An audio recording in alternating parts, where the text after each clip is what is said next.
Let this be the time you find perfect peace, man. Yeah, at this point in my life where nothing shocks me, if God told me to wait, I'm in the lobby.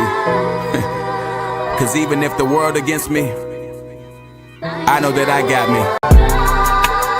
I know that I got me. That's mind, spirit, and body. Protect your heart, for everything flows from it. 10-4, Lord, I copy. See, God is my escape when that levee break. I can't wait to know the code to the heaven gates. I'm trying to give you whole foods, get you off of them debit cakes. No, you ain't gotta run in the devil's race. No, you ain't gotta run at the devil's pace. I'm standing firm, he don't wanna see me face to face. The way I'm living, protected and fully armored. While you trying to stay afloat, I just learned to swim underwater. Look, appreciate you, but I know the ones who supposed to hear it. The new rap group, call him D and the Holy Spirit. Hope you feel the truth inside every moment I post a lyric. Coast to coast with emotion, here's no smoke and mirrors. I pray you hear wise words of a man, but he who don't follow just built his house on the sand. I'm standing in the light trying to get my spiritual tan. I'm just happy that my dreams align with God's plan. Let this be the time you find perfect peace. I pray that it's the time you find perfect peace. The day I go, you'll say, I kept the message. I praise God, help you seek him through self-reflection. Don't get distracted, it ain't worth it, don't waste a second. If God ain't in it, what you doing? Go change your method. The path is already laid out, uniquely chose for you. Your own flesh is set out against you, it want the most of you. If it don't benefit your potential, it can't get close to you. The mindset to do what's right for you is what you supposed to do. We don't think the same, I know it's levels though. You want a brand new car, but I want self-control. I want to keep my joy, I want my patience too. You want to be happy, but I want peace, you can't compare the two. I learned to say no if it don't work for me. I'm probably somewhere praying if you search for me. Become a better me, I wouldn't hurt to see. Let this be the time you find perfect peace.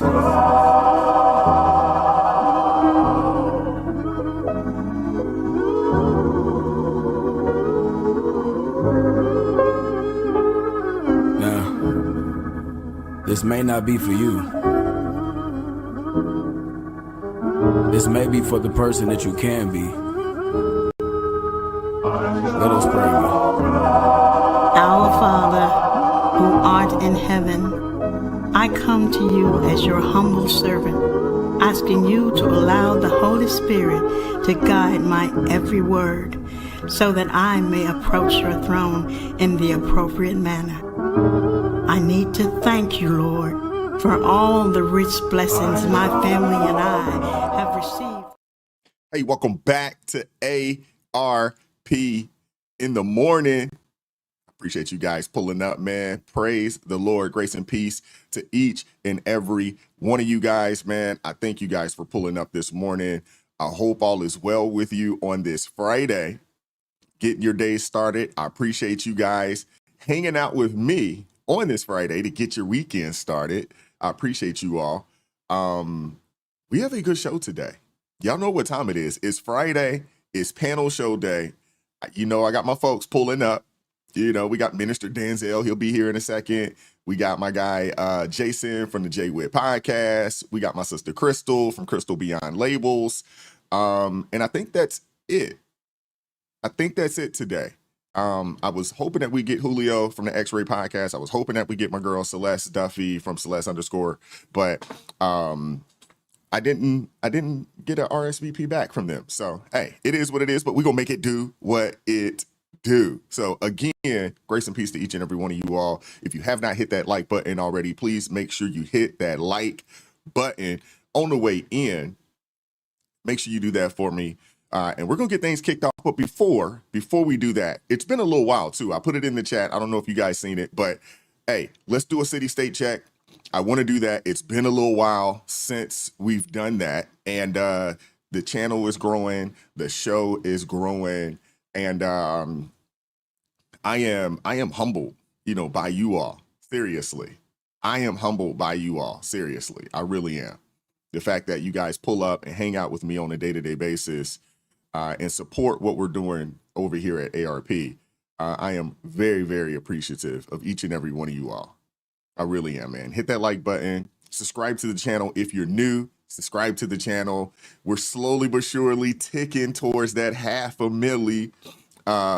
We're probably less than, I don't know, maybe less than 80 subs away. So if you're not subscribed, hit that daggone subscribe button, man. And then if you are subscribed, make sure you turn the notifications on to all so you never miss an upload. Okay? So you never miss an upload. Make sure you do that for me. Let me show some love to my folks in the chat, and let us know what you got going on this weekend. I don't know if Angela is in here, but for those of you guys that don't know, yesterday's show, Angela, her birthday was yesterday, and she turned 25. So shout out to you, Angela. I hope you enjoyed your day yesterday. I know Sugar Shane's birthday is coming up pretty soon. So we got a lot of October babies up in here, which is wild. But first things first, man, shout out to Hunter, always coming through. Y'all know Hunter's my guy. He's a little young whippersnapper, man. Born in 1999, but he's got an old soul, man. He's got an old soul, very wise and mature, for a young man under the age of 30. Old soul. Always comes through with the Bible verse to get things kicked off. So let's do that now. This is how we know what love is. Jesus Christ laid down his life for us, and we ought to lay down our lives for our brothers and sisters. 1 John chapter 3, verse 16. Thank you. Thank you, Hunter. Thank you, Hunter. And I think yesterday we talked about this, man, not to go down that road, because I know I got folks, waiting in the green room here. So we'll get them pulled up. But we were just talking about the two commandments, that Jesus bestowed upon us. And if we could just some kind of way start to operate along those lines, our nation and honestly the world would improve dramatically, and it would happen at a very rapid rate. Right? Thank you, Hunter. I appreciate you coming through. Shout out to Lori Ottison. Appreciate you pulling up this morning. What's going on, Zephyr? K9, appreciate you pulling up this morning. Y'all make sure y'all follow Lori Ottison's instructions, and don't forget to say good morning and hit that like button on the way in the building. What's up, Toy Mafia? How you doing this morning? What up, Marla? Appreciate you pulling up this morning. We got Donna King in the building. Shout out to you. Shout out to Summer. Is it Schweitzer? Hopefully I pronounced that properly. Thank you so much for joining the ARP family, supporting what we're doing over here. I really, really appreciate you. Thank you very much. Thank you very much. What's up, Donald Lovejoy? Appreciate you pulling up this morning. Colorado in the building. What's going on? AFJDP. Appreciate you pulling up this morning. What's up, Carol Reyes? How you doing this morning? Carol Reyes, man, if you missed the show yesterday, Carol Reyes came through. I just gave her the mic. Just, hey, you do your thing. She talked for 25 minutes. I'm just playing. I don't know if it was 25 minutes, but she did go. Good information. And I appreciate you pulling up and joining the stream for a little bit yesterday. Thank you very much. What's up, Hadassah? How you doing this morning? Appreciate you pulling up this morning. We got Marcy Richards in the building. Shout out to you. What's up, Sin Shine? What's the LVR stand for? Is that Sin Shine Lover? I'm assuming. Appreciate you pulling up this morning, sister. It's good to see you. What up, Little Rocks? Appreciate you pulling up this morning. Thank you very much for pulling up. What up, LJ? How you doing this morning, sister? Hope all is well out there in TX. LJ wants to know what's on everybody's breakfast menu. I don't eat breakfast. I fast. I intermittent fast, so I don't eat breakfast.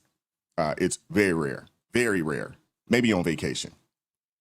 What's up, Tamika? How you doing this morning? Appreciate you pulling up. This morning.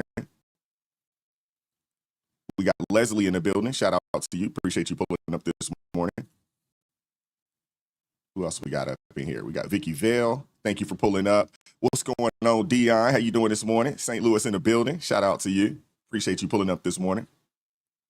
As always. What's up, Omega? How's it going this morning? Grace and peace to you as well. Who else we got up in here? Early. All right. What's going on, Sandra? How you doing this morning? Appreciate you pulling up. We got Chisaxi. Appreciate you pulling up. Fort Worth, Texas in the building. What up, Malachi? What's going on, brother? Be safe out there on the road, man. What's up, Nanny? How you doing this morning? Appreciate you pulling up. We got Amber Young in the building. Shout out to you. What's going on, Aon?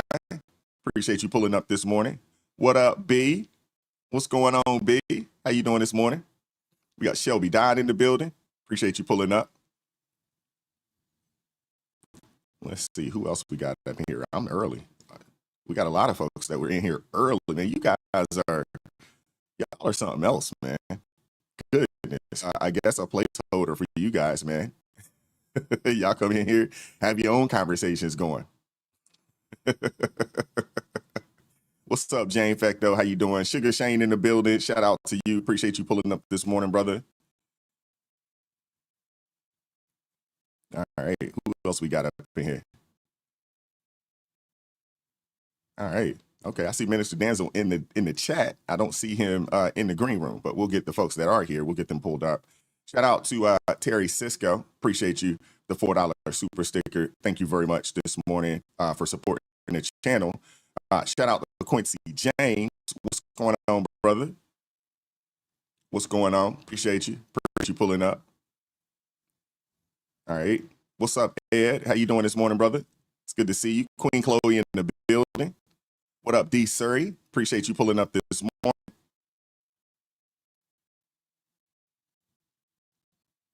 All right. We got Dan in the building. Appreciate you pulling up this morning.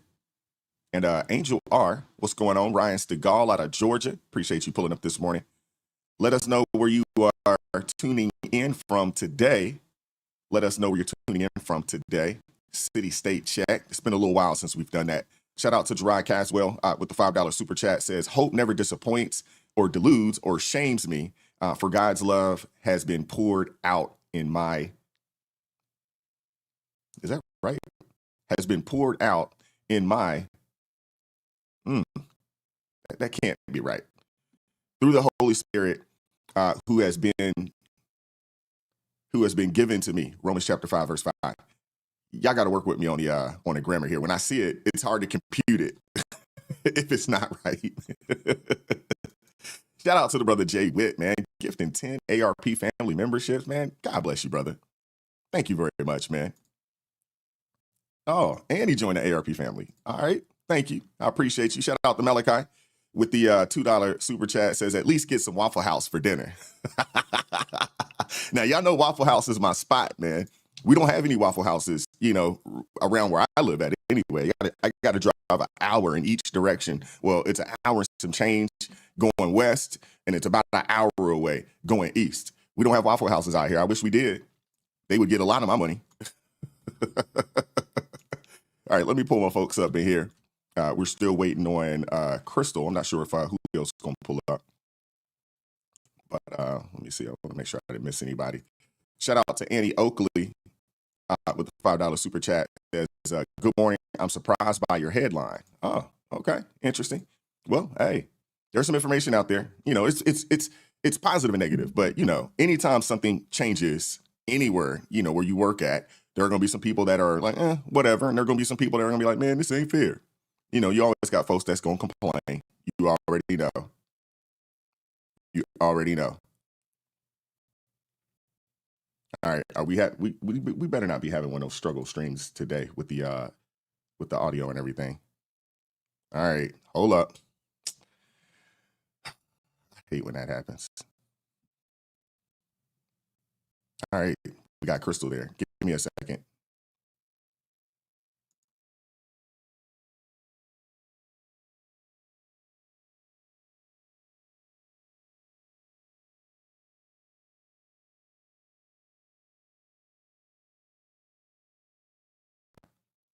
Hopefully that is better. And let me bring these folks up in here.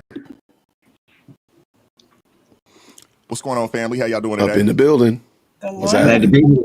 Good morning. We got everybody in. Just quickly, everybody in. Let's go. Rush the doors. What's up, Crystal? How you doing this morning? It's good to see you. Good to see you too. Yeah. Crystal, she busy over there. You know what I'm saying? She too, I was wondering about you. I was like, I be wondering about Crystal too. I knew Jason was gonna do that. Jason, that's not my fault. My son. I'm consistent if nothing else. I told you. I'm coming for it. I keep telling you, I'm coming for it. Okay. For myself. It's right here. It is right here. I'm sorry, everyone. Okay. I know I'm running behind, but today is a special day. What's today?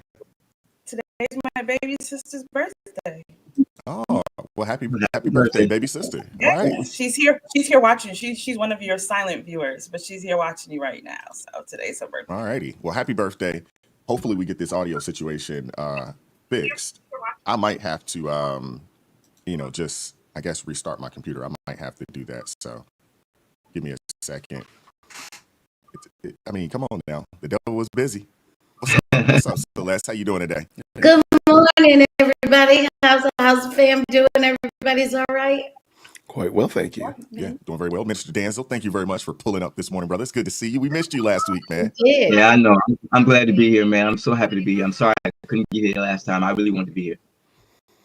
Understood. Well, hey, you're here today, so that's all that matters. Amen. And what's going on with you, brother Jason, man? Hey, man. Good to see you this morning, man. We had a good time last night, man. And y'all missed the stream last night on J-Wid podcast, man. What? Y'all missed it, man. That was ridiculous. Angel got her tail whipped yesterday by me in Jeopardy. I did miss so it. I'm I just want sorry. to make sure put it out Sorry there. I missed it, but I see Uncle Shug was holding me down in Bible study last night. I see that in the comments. Okay. There we go. Y'all gonna have to bear with me for a second. I'm gonna have to do something. I think I'm gonna have to restart everybody, but give me a second because everybody's saying it is choppy right now. If you guys stay here. I'm not gonna change the link, but I need to do something real quick. Give me a second. Okay. It's choppy, they say. Let's see if it's choppy. It sounds good to me. Yeah, it sounds fun. I know, me too, but I don't know what they're hearing on. I'm opening up another window to see what they're That's hearing what on their side. Could be their equipment.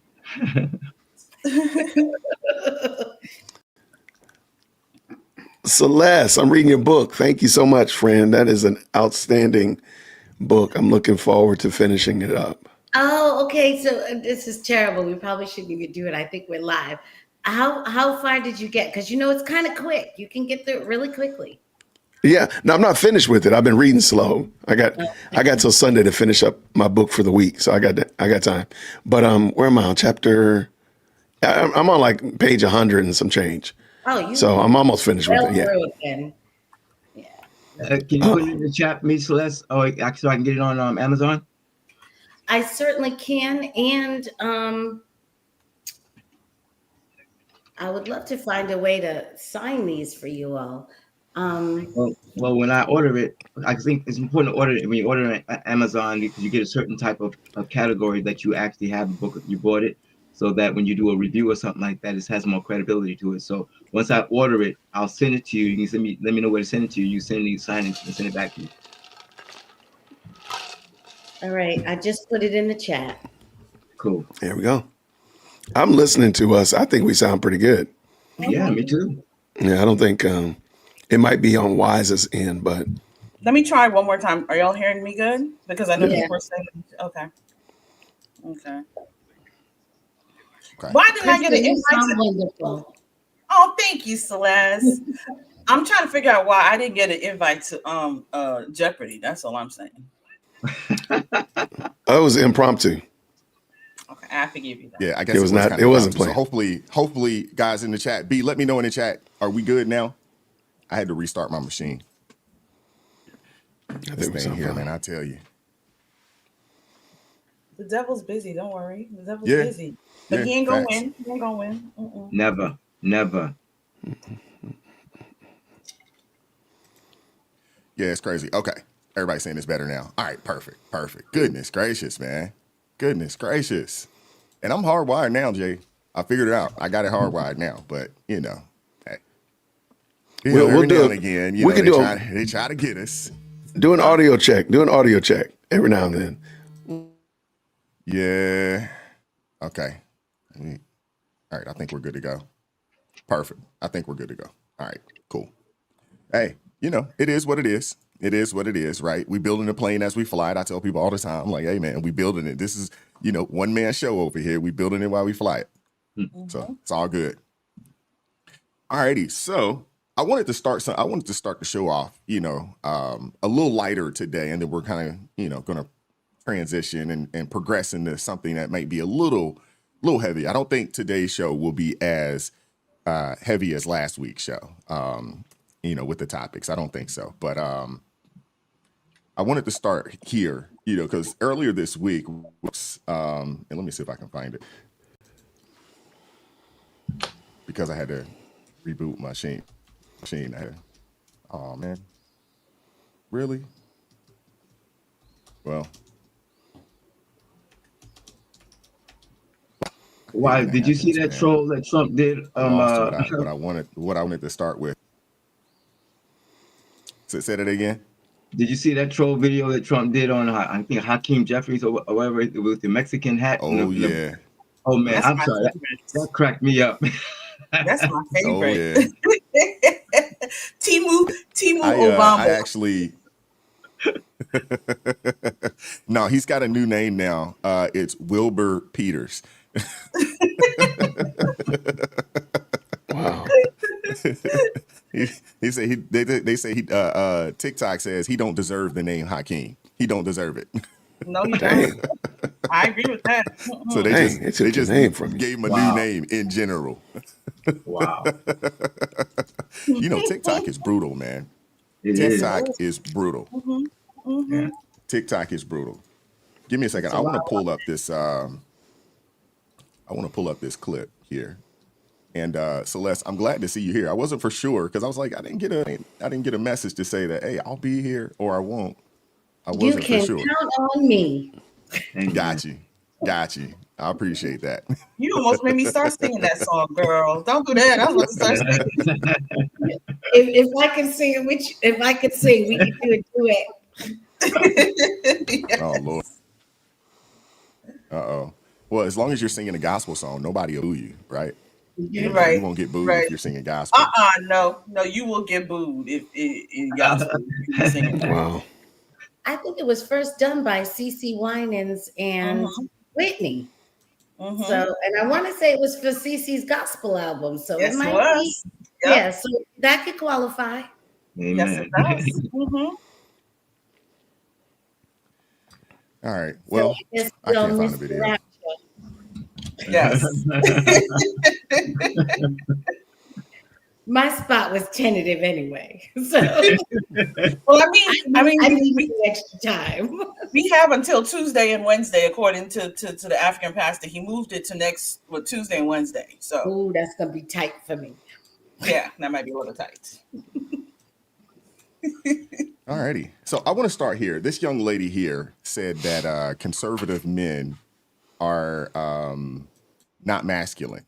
You guys had a chance to see this video here, but we'll start here. And we'll kind of move from there.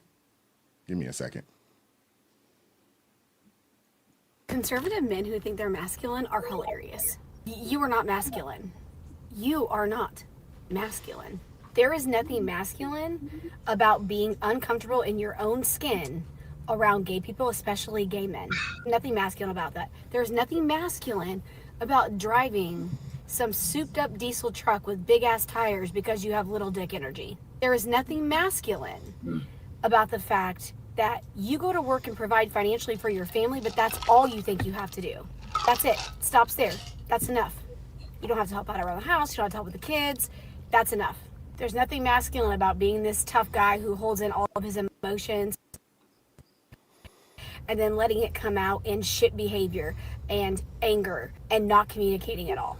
There is nothing masculine about a man who even thinks he should be able to have an opinion about another woman's body, because if the government told you that you were required to have a vasectomy, you would lose your shit. There's nothing masculine about a man who can't admit when he's wrong.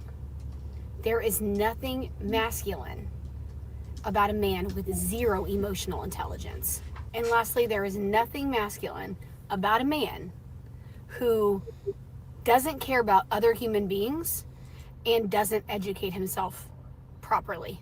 When you ask ChatGPT what makes a masculine man, the second thing it says is psychological and behavior, confidence and assertiveness, emotional regulation, and confidence. this might not be all conservative men, but as someone who has grown up in rural Missouri and in the Midwest my entire life and grew up around men like this is who they are. They're the men who have tempers and yell at their wife. They are the men who insult people by calling them gay when that's not even an insult. They are the men who are so focused about what's in other people's pants when they can't even regulate themselves. Show me a masculine, educated, emotionally intelligent man, and 9 times out of 10, he will not be conservative. I want to start with the ladies. Do y'all agree or disagree with this young woman? I will defer to conservative men who think they're masculine. Miss D in the comments. There's nothing feminine about that Jezebel that was up there with that foul mouth and vulgar language. Okay? There's nothing feminine about her. There's nothing feminine about a woman that doesn't understand what a real man is, that has to go to ChatGPT to see what masculinity is. Nothing feminine about that. In fact, there's a lack of intelligence, ma'am. I think you should go ahead and take several seats when you don't know, when you have to go to ChatGPT to ask what a man is. I'm very concerned about people like her. I don't understand why a woman like her wants to tell us what a man is. She would rather the soy boys that like to wear nail polish and fight over your eyeliner with you when you're trying to get ready to go out somewhere. She prefers the men that will sit down there and fight for her high heel shoes and try to figure out if he's wearing her red pumps or if she's wearing the red pumps tonight. That, it seems, is like what she prefers. I think she thinks that is what a man is. I understand what a man is because I have common sense and I know what the word of God says. So I know exactly what a man is. And I'm not going to take it from someone, like I said, that has to go look up ChatGPT. Again, people, education is very different from wisdom. You can clearly see so. Blessed. I want the ladies to dive in on this first.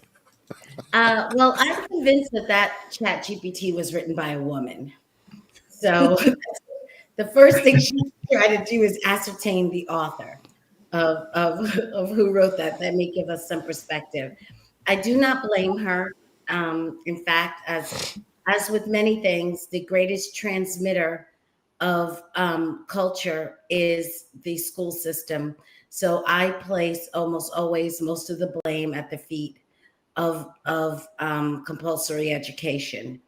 And specifically because compulsory education did not do a good job in terms of teaching biology.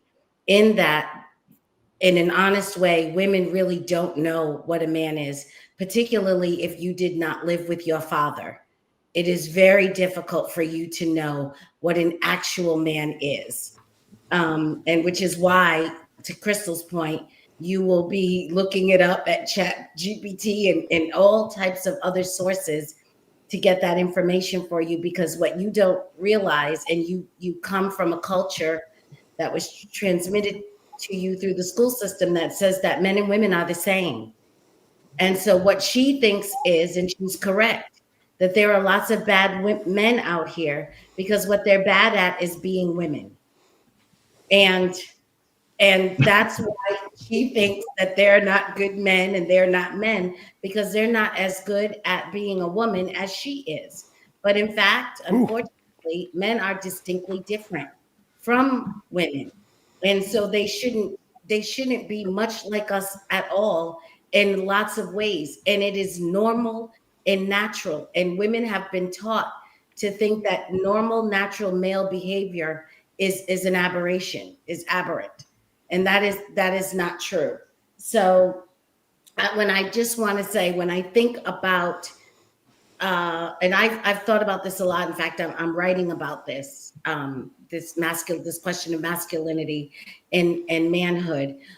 I think most vividly recently, we had that situation on the light rail in Charlotte with the gentleman who stabbed the woman in the throat and killed her, which, as horrible as that is, that wasn't the greatest offense in that scenario, in that situation. Right. Fortunately, the greatest offense And in that situation, people can understand that a crazy person does crazy things.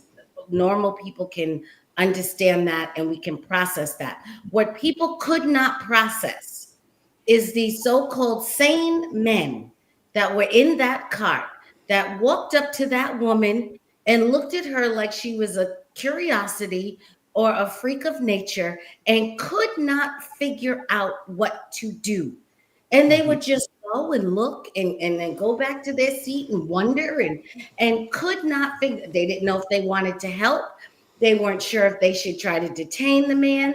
They weren't sure of anything to do. And I have to say, unfortunately, when I saw that, my thought was that those were highly effeminized men. And the reason they could not figure out what to do is because there was no woman there telling them what to do. And it was the fact that made that thing so deplorable. Again, the gentleman who did this was crazy. Crazy people got, unfortunately, in the most horrible, horrific way, that man did a crazy thing to that poor young woman. But what we cannot process, and when people watched it, what they could not understand is why the people around him who were sane, who were in that car, who saw that event, who heard what they said, could not figure out how to react. And that is a sadness. And that, my friend, is an effeminized man, not the men that she, I believe, was describing. But again, in earnest, there are lots of women who don't understand what a man is. And when he behaves like a man, they think that's aberrant behavior. Yeah, Jason, I'll give you the opportunity to get in there if you like. Oh yeah, I appreciate it. As a former school teacher, I can tell you emphatically that Celeste is right on the money. We don't know what to do with boys. We don't know what to do with them because boys are just going to boy. So from the smallest, from the youngest boy that you know, all the way to a grown man, they don't know what to do with them a lot of the time, and how to teach them and how to raise them, and ultimately how to corral them. So they do turn them into little girls in jeans. That's all it is. I hate to say it. I want to go. I would addressing the woman that is there in the car talking about there. I know masculine men are not conservative. Okay, you know what? I'm going to grant her that for the time for our discussion. I guarantee you, as sure as my name is Jason, if that woman was being attacked, being assaulted, she would want the biggest truck tire, most internally conflicted man to jump out of said big truck tire and keep that criminal from assaulting her further. Now, she wouldn't care if that rascal was conservative. She wouldn't care if that rascal was liberal, but I think she knows, and we all do as well, that probably wouldn't have been the pump wearing, fingernail polished, trying to figure out what to get at IKEA this weekend type of guy. We know she's talking about it more than likely would have been a conservative man. Mm-hmm. But I think some of her examples are really problematic. Am I to believe that only conservative men are the ones that have internal issues with their feelings? Really? Is that really what I'm supposed to believe? Or or want to come home and relax? Only conservative men go out and slay it, drag it home, and then just bring it in the kitchen and go sit on the couch. Only conservative men do that. So some of the things that she says are really kind of silly. And I really believe ultimately the problem is she doesn't attract that kind of man. Because she can put out there that this is the type of man that she doesn't want. But I think we all agree she probably wants that type of man. She don't want the man that's going to fight her for her eyeliner and fighting for space in the mirror in the bathroom. She wants a man that gets out there and really gets it done. She doesn't attract that type of man. Mm-hmm. And I really believe she's projecting and angry about the fact that she doesn't draw that type of man in. I would love to hear more about this woman's story, but I'm pretty certain it's probably as bad as we probably think. Now, I did drop a link to Wise, and I would love for you to just drop this in. And this is to follow up with what Celeste just said and what I was saying about if somebody were assaulted, who would you be calling for? Who would you be looking for? The most well poised, well manicured hand guy, or are you looking for somebody with some dirt under his nails that might need to do some dirty work? Like, who will you be looking for? If you would show this, I think this would be. I'll put that clip on. I'll put it on right now. I think this is a perfect example of what these people want to happen.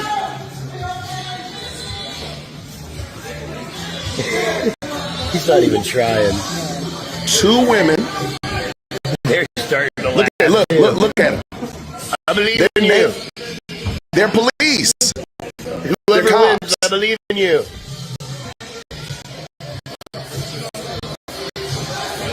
Good God, he's getting it. He doesn't look like he's trying that hard. He really isn't. And he's smiling and laughing. And they are definitely putting in the work. They're trying.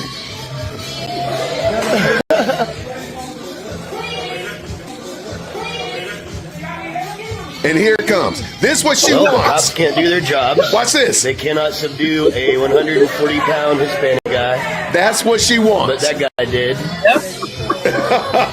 She don't want to domesticate it. She don't want to domesticate a warrior. She ain't looking for it. Them police officers, they didn't ask, hey, what's your Instagram number? What do you get at Starbucks? They wanted somebody to come in there and help them and do that work. And that rascal came in there and did exactly what the men should have did on that train. Yep. Yeah. With that young lady when she was attacked. If that woman with all them tattoos and all that bravado, if she was attacked, she want that brother to come. Yeah. Yeah. Now, you know that's bad. So anyway, Jason, that is bad. When you have 2 women cops, honestly, they should have been fired, to be honest with you. Like, watching this right here. I've seen one with 3 cops. They should be fired.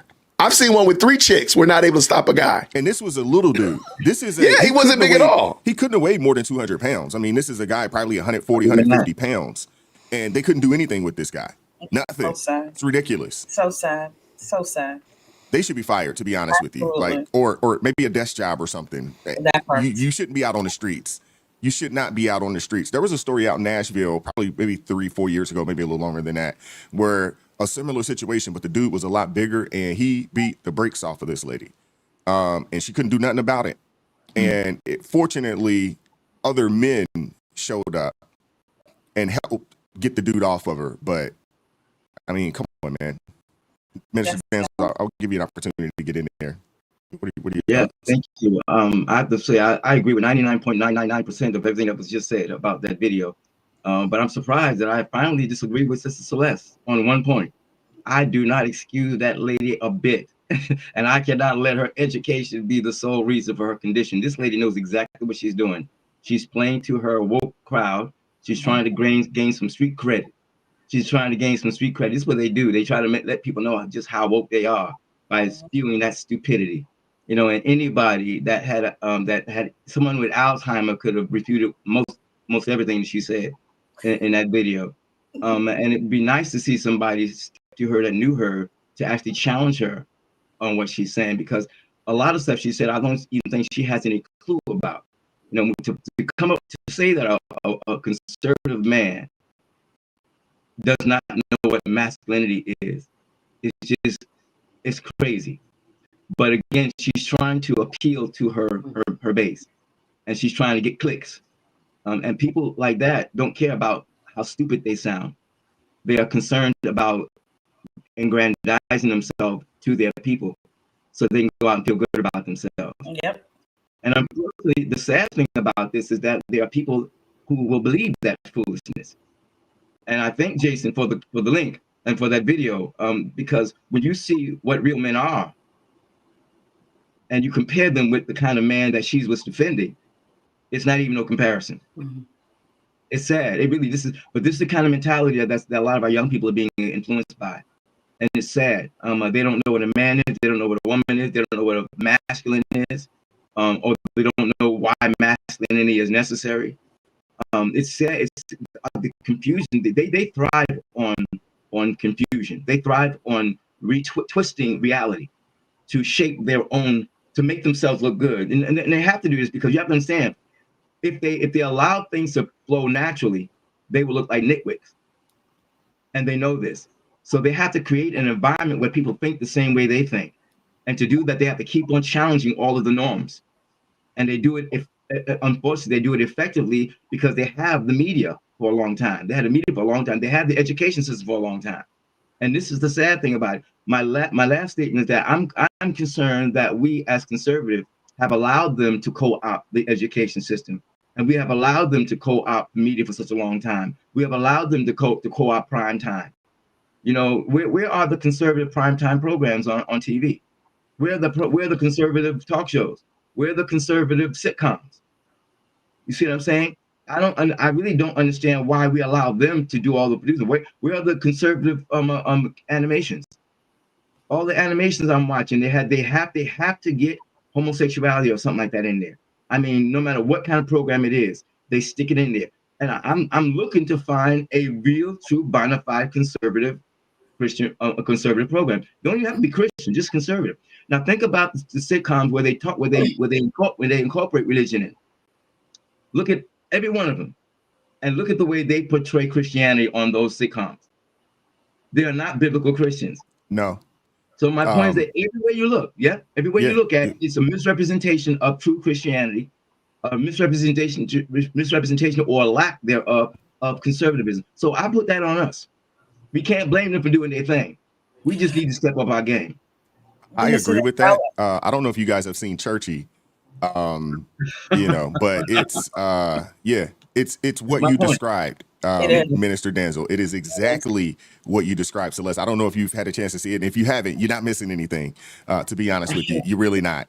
You know, you're not missing anything. But at the same time, what I will say is this: what you just described, Minister Denzel, one is absolutely correct, but it also lets us know that, okay, one, there is a void in there that needs to be filled. Oh, yes. And I think it's going to take people like you and I, and those of us here on this panel. I think Angel Studios is trying to fill some of that void as well. Yes. But we need others. That can't be the only organization out there saying, hey, we want to put some content out there that's wholesome.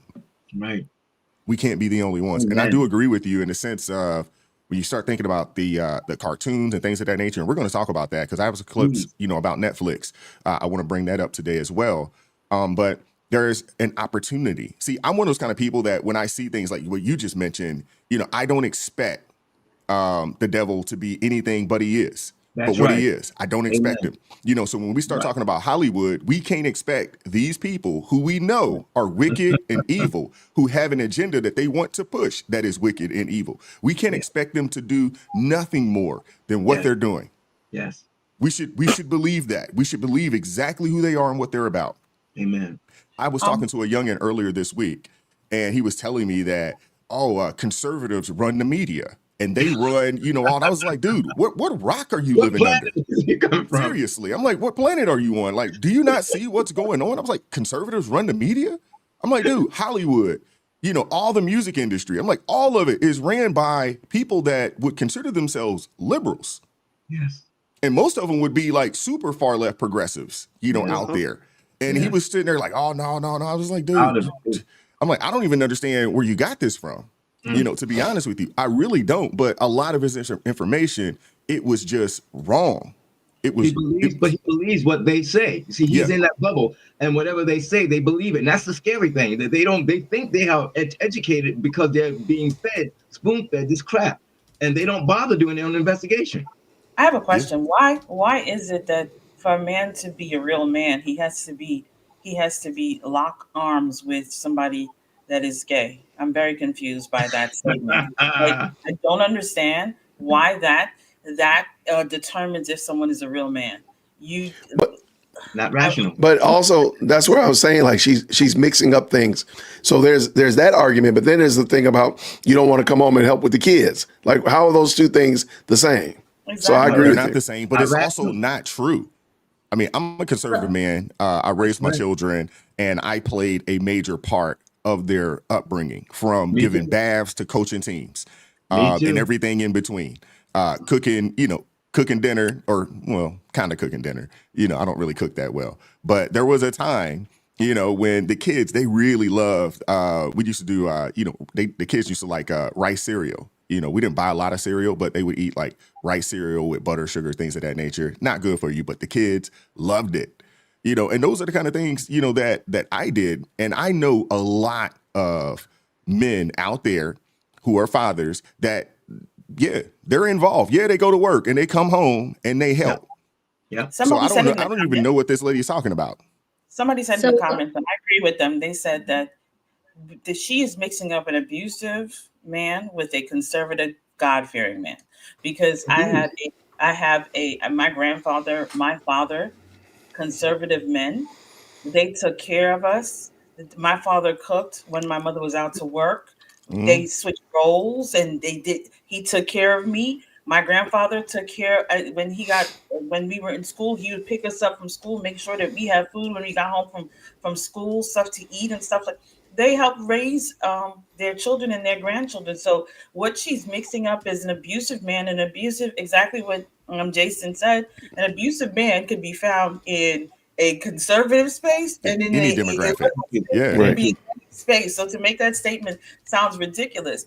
You have to understand the difference between that and a conservative, God-fearing man. A conservative, God-fearing man does exactly what he's supposed to do. He follows exactly what the word of the Bible says. That's what he does. But I don't even know if my parents would consider themselves conservatives, but we lived a conservative lifestyle. You know what I'm saying? Like, I'm not even gonna say I don't know. I know they wouldn't consider themselves conservative, but the way we grew up and our upbringing was a conservative lifestyle. It was. And, I remember Saturday mornings, my pops would make pancakes. Now, typically, if he was cooking on a Saturday, that means there was some work involved shortly afterwards.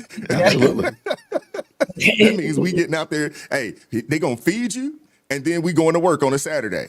Mm-hmm. And then, hey, when we get this work done, then you can go do whatever you want to do. But that was typically the case. But, my pops, even to this day, he still, cooks and things of that nature. Probably not as much as he did back in the day when we were younger, but still does. And it wasn't abnormal for him to, make some pancakes or some French toast and hook up the breakfast and things of that nature. We always look for home fries. We always look forward to that. Always. And honestly, he might be, if not just as good, maybe even better, of a cook, than my mom was, to be honest with you. So I don't know what these people talking about, man. I think one of the reasons, like Crystal was saying, that there's this belief that a straight or heterosexual man should be able to enjoy the same type of friendship is, again, sort of what I've been saying is she thinks that because men and women are the same, that men can enjoy the same type of friendship with a gay man that women can enjoy friendship, because most women don't know anything about male sexuality. So it doesn't occur to her, these are bad men because they behave poorly as women. They're not doing a good job at being women. Women can do that easily. Women can easily have friendships. Women can have friendships with men. It doesn't mean men can have friendships with us. It's not exactly the same. So I think, again, we're really in and Minister Danzel, just so you know, I stand corrected. I agreed with you. I thank you. And I thank you for that. But I think we're really in a bad situation, because one of the reasons we're having such an issue with relationships and marriage and all of that, similar, like Jason said, they want women in jeans. That's very true. They do want a man that's going to go out and, as he said, slay and drag it home. I love that, by the way. But they want a man who's mentally and emotionally a woman. They want a man who processes information like a woman, who speaks like a woman, who emotionally regulates like a woman.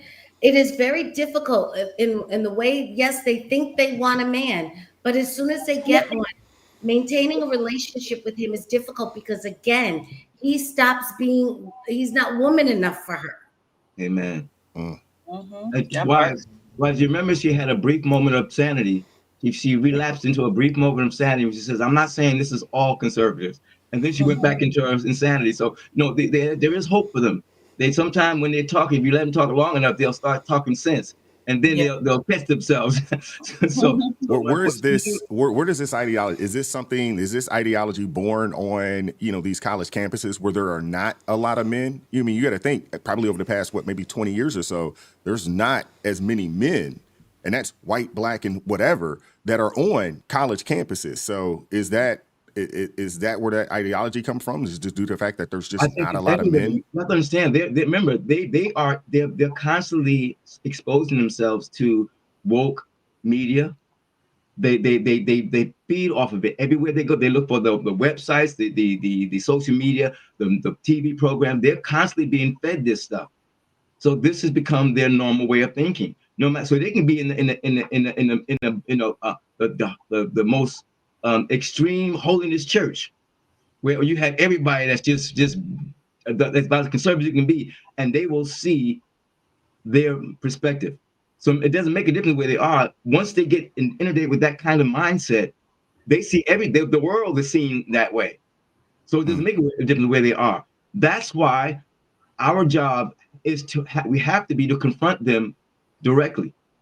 And as you've seen on many times, like they're doing on CNN, when they bring on these conservative hosts, these conservative co-hosts, they nail these liberals and make them look embarrassed, because the more they talk, it's easy to nail their lies. But we don't have enough of that going on. And again, remember the conservative, those liberal programs like CNN and MSNBC, they do that for ratings. They need those conservatives on their show, because otherwise they die. You see what happened in CNN and MSNBC. So they know that they can't maintain themselves without bringing a conservative on. But by doing that, they shoot themselves in the face.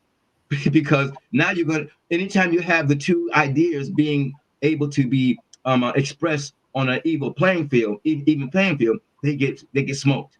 Yeah, they do. I want to move on to the next topic, but before I do that, you know what? I want to move on. I had a question that I was going to ask Celeste and Crystal, but it slipped my mind. So it is what it is. Shout out to Mark Galvin joining the ARP family. Thank you very much. I appreciate you.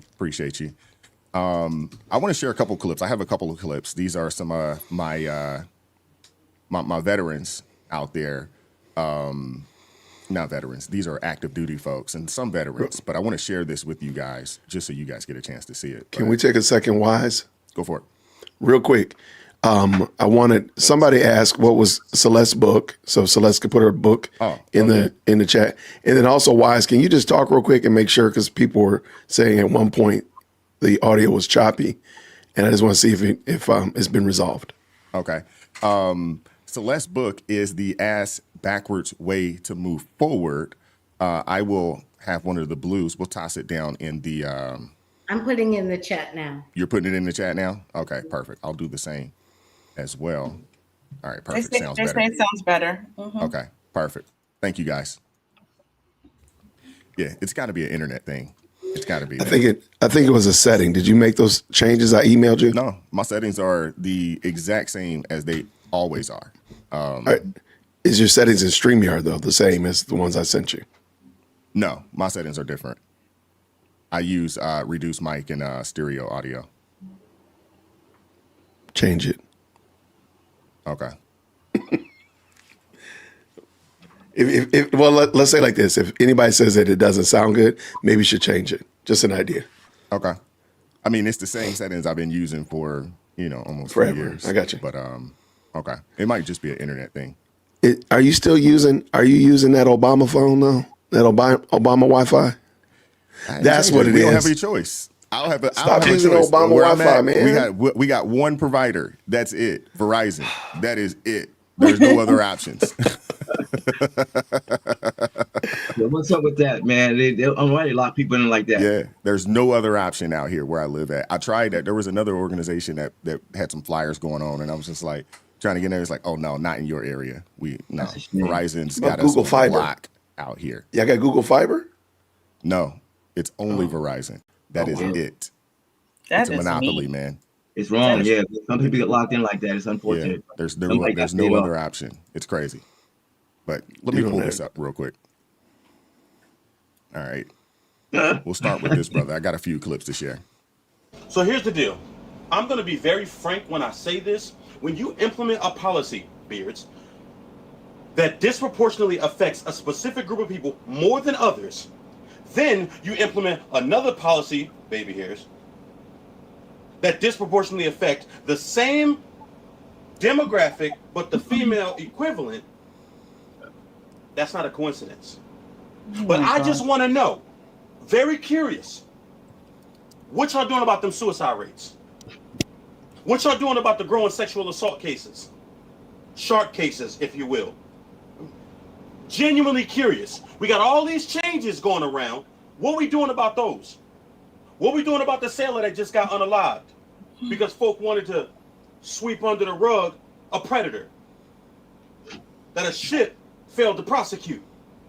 And now we have a grieving family because folk failed to act.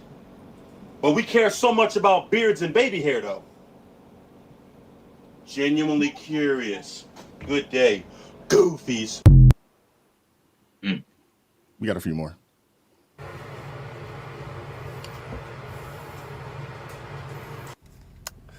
So today's the day to get reevaluated, and this is not cool. This is fucking terrible. And I haven't said shit about this. I haven't said nothing, but I'm gonna say something today, because first off, this shit's painful as hell. It's just painful. And second, dude, to all these people, like, I'm just gonna talk my shit today because I'm tired of it. Like, to all these people who never had to deal with this, talking about you're shaving wrong, you just don't know how to shave. I'm 26 years old, okay, man? Like, I'm pretty sure I know how to shave, and with all this technology we got today, that I could figure out different ways of trying to shave. And I tried things. Don't think I just, hey, dry shave. No, that's not it, okay? So, and to the guys who just, they hate it, they think that this isn't cool. Like, beards are unprofessional. This look professional? You want this to be. And you know what? I'm not just talking about those guys. I'm also going to talk about the guys who messed it up for everyone. To the guys who, once they found out that we had to start shaving, they shaved. I haven't seen one bump on them. So it's like, you didn't really need it. You're part of the problem. Guess what? You fucked over everybody who needs it. To the guys who had the profile and was just going way too far with it, growing their beard just to stick out. Like, weren't following the limits of their profile. They fucked it up for people too, man. You fucked it up. Everybody. Okay, before you crash out, hear me out. Yes, we watched the same thing. Yes, I am disappointed. Beyond disappointed, actually. Yes, I feel a call to stand in the gap for my soldiers even more than I did before. But what I'm asking you to do is take some time, breathe, decompress. Because when they said that the enemy is coming from within, that was a real statement. Know those that you can trust. Know those that you can lean on. Have discernment with who you can confide in. Now's the time for you to reach out and lean on your brothers and sisters, your mentors, people that you know care and love you and are actually compassionate leaders. This is not the time. This is not the time, I'm telling you, to let your emotions get the best of you. If you feel like your emotions are going to get the best of you, we earn leave. Take it. I urge you. Take it. Take 7 days off. Take 7 days off and just do what you need to do. But do not give people the power over your future. I beg you. If you have nobody that you can confide in, nobody that you can trust, nobody that you can talk to, my DMs are always open. I promise you that. Message me. And if you are active duty, email me. Do not give the enemy the power. Do you understand what I'm saying? Let's just get straight to it. I would like to just say to our Secretary of War, Pete, thank you. Thank you so much. Now we will have a military of warriors, not a bunch of crybaby, want to wear beards, can't wear combat boots, but want to wear Air Jordans with their damn uniforms, types of sons of bitches. No, thank you. Thank you for allowing the drill sergeants to be drill sergeants. Thank you for allowing the men to be men and make men. Thank you so much, sir. Oh, I'm loving this. I'm loving this administration. Thank you, sir. Thank you, Mr. President.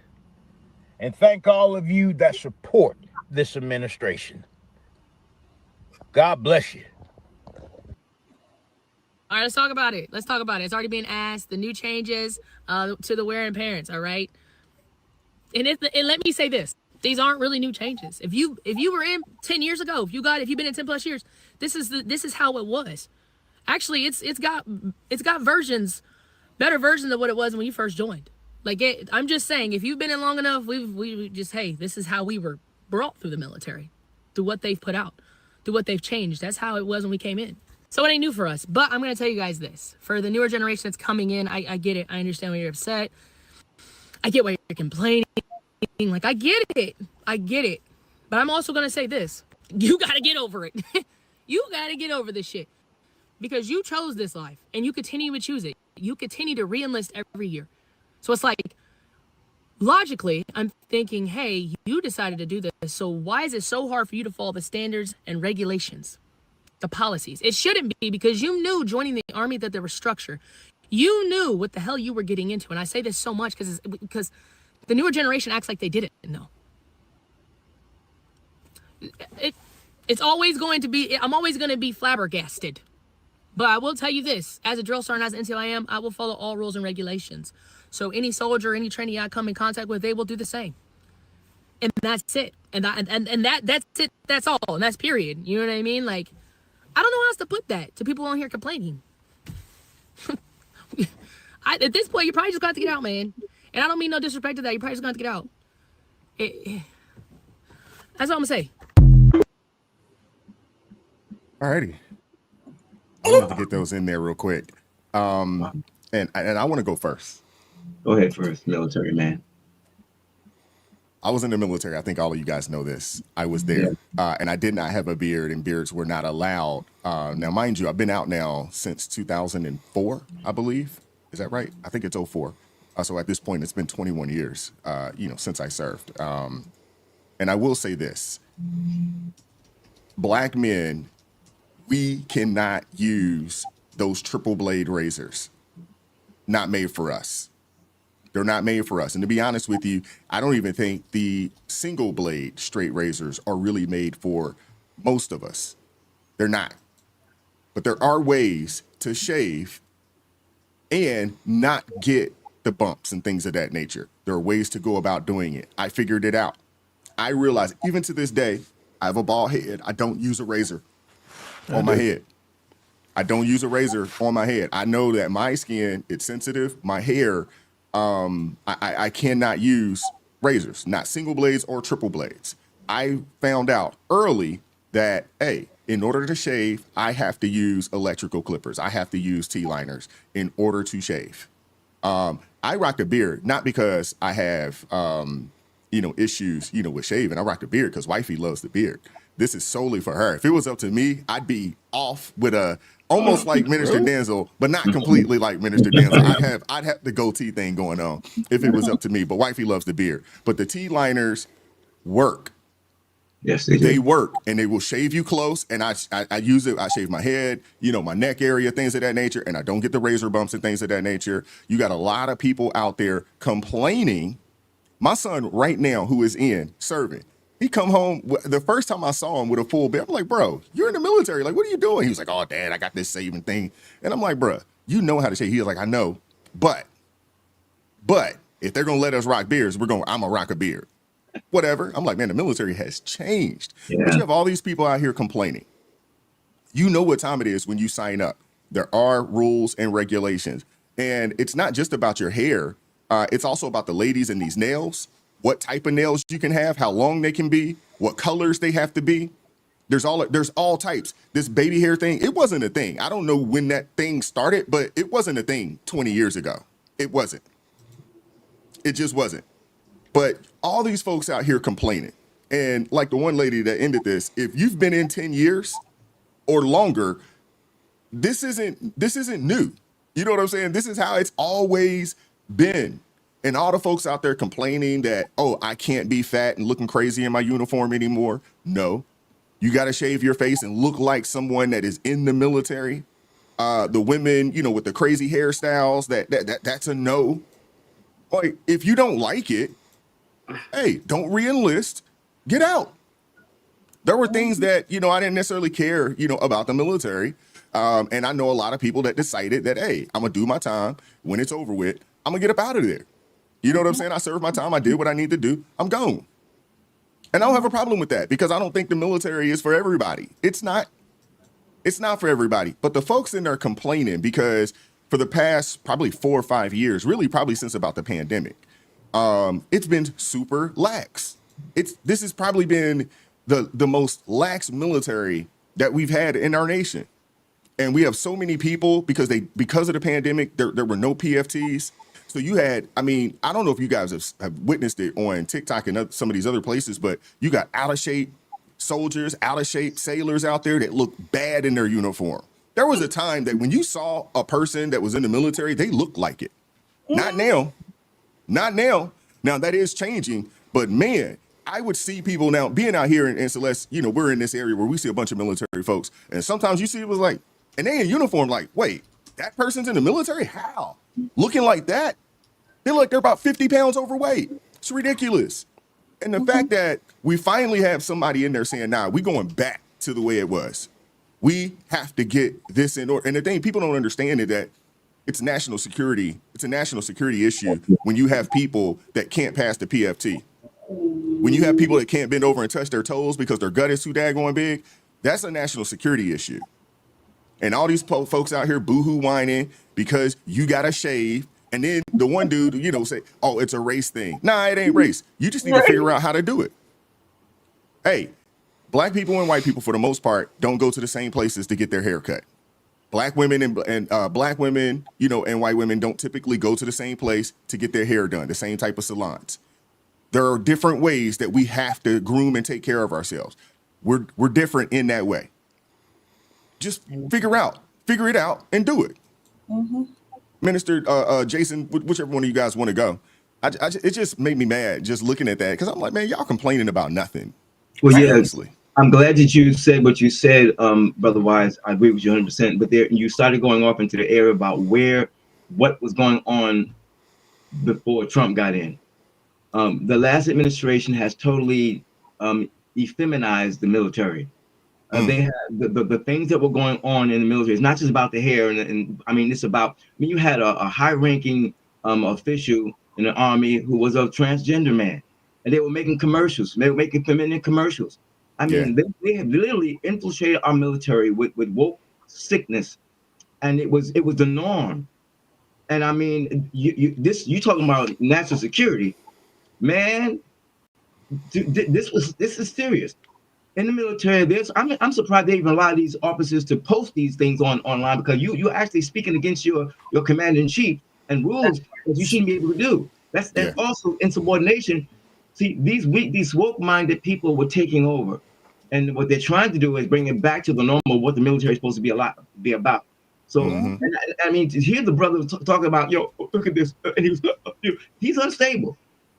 He don't need to be in the military. No, he don't. There's so many people in there, but there's so many of these non-masculine males that were let in there now. So now you got to get these people out somehow, or you got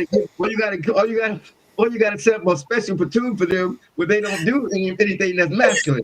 So that the revamping of this is not going to be an easy thing, but that's what's been happening. So I understand their trauma. The same kind of trauma they had when Trump got elected. All the stuff that was going on before Trump got in, they had to give up that power, and it caused them to have a breakdown. So you're gonna have some breakdowns in the military too, but eventually it's gonna get right. One of us she said, this is the way it's always been. She didn't go as far as say this before Biden took over, but those norms were there all the time, and it was for a real good reason. You have to have that dedication, that camaraderie, that masculinity, and you have to have that structure. And when you don't have it, anything else can happen. So I mean, I'm with it. I'm with the changes, but my point is that it should have never been there. It should have. My last thing I'm going to say is that's why you have to understand, when you elect somebody to a powerful office, you are flirting with disaster. This is why you have to understand, you can't just elect anybody to these powerful positions, because when they get in there, they bring all that garbage and that demonic stuff with them. So people need to understand that elections are serious. And if you think, I keep saying, we dodged the bomb. If had Kamala got in there, it would have been that on steroids. Yeah. Well, you got to think about this, and Jason, I want you to get in there. For sure. They eliminated allowing active duty military members to receive quote unquote gender affirming care, sex changes. They eliminated that. Yes. Everybody that received one during the previous administration, they got med-sec out, because all of those people, they're not fit for deployment. No. So once you go through that process, you can't go on a deployment anymore. And if you're not a deployable individual, it was like that when I was in. Once you were no longer able to be deployed, you got to get out. Yeah. You're no longer can serve, you no longer can serve the nation or do your job in the capacity that they brought you in for. And the crazy thing is, and Jason, I want you to get in there. For sure. These people that received this quote unquote gender affirming care, they get 100% disability for the rest of their lives after they get out. So they get med-sec and then they get 100% disability, which means that the American taxpayers are paying for these people for their entire lives. It is crazy. And so I agree with everything that's been said. And to me, I've never been in the military, and I can understand fully. However, you're given an order by your superior. You're not required to approve it. You're not required to say, okay, I'll do it only after I've considered it. You actually have to just go do it. And so if it is shave, if it is no fingernails, if it is no baby hair, whatever that nature, those are distractions. And hear me, I am team beard. I would absolutely be looking for the door out if I walked in and they said, you have to shave your face, Jason. I'm like, okay, it's been fun. Here's everything. I'm on my way out the door. So I understand it, but I don't want them to change their policy. I was offered a job at a company here in Atlanta to do some projects with them. And they're very famous. And they're also very famous because they don't do beards. And one of the things was I was going to have to shave my beard. Have y'all ever seen my chin? So that means that means I never took that job. So I understand. No, I'm good. I appreciate you though. Thank you. That was very kind of you. I'm glad you were looking at me like that. But you're not going to look at me like that because I'm not going to show you my chin because I'm not shaving. So I think being able to say there's rules, there's things that you have to do. And again, a lot of this has been lax. A lot of it, they do need to bring back some standards and hold people to the standard. So shout out there. Amen. Yeah. And the ladies, I want you guys to get in. But I know this to be true, Jason, that there are some private sector businesses out there that the requirement to work for them is that you have to be shaved. Clean cut. I know that to be true. And I was in a similar situation. I turned down an opportunity. And at the time, I wasn't even rocking a beard. I was just doing a goatee. But they wanted you clean shaven. They may have allowed you to keep a mustache. But they wanted the men to be clean shaven, and they had requirements for the women. This isn't abnormal. You know what I'm saying? I think we live in a world now where a lot of these young people, and it's mainly the young people, us older folks, we understand that, hey, if the company requires this, whatever that is, there used to be dress codes, right, when you would go to work. When I first got out of college, and I remember getting my first corporate job, we had to wear, basically a suit on a day-to-day basis. Yeah. You were considered, I think they called it, we were business casual majority of the time, unless you had a meeting. And if you had a meeting outside the office, then you needed to be suited and booted. That was the requirement. And if you were not willing to do that, which means I didn't own really suits like this, so I had to go invest in some money in some suits. Amen. Poor old me, didn't have no money, but I got to go and, you got to go make this happen if you want to be here.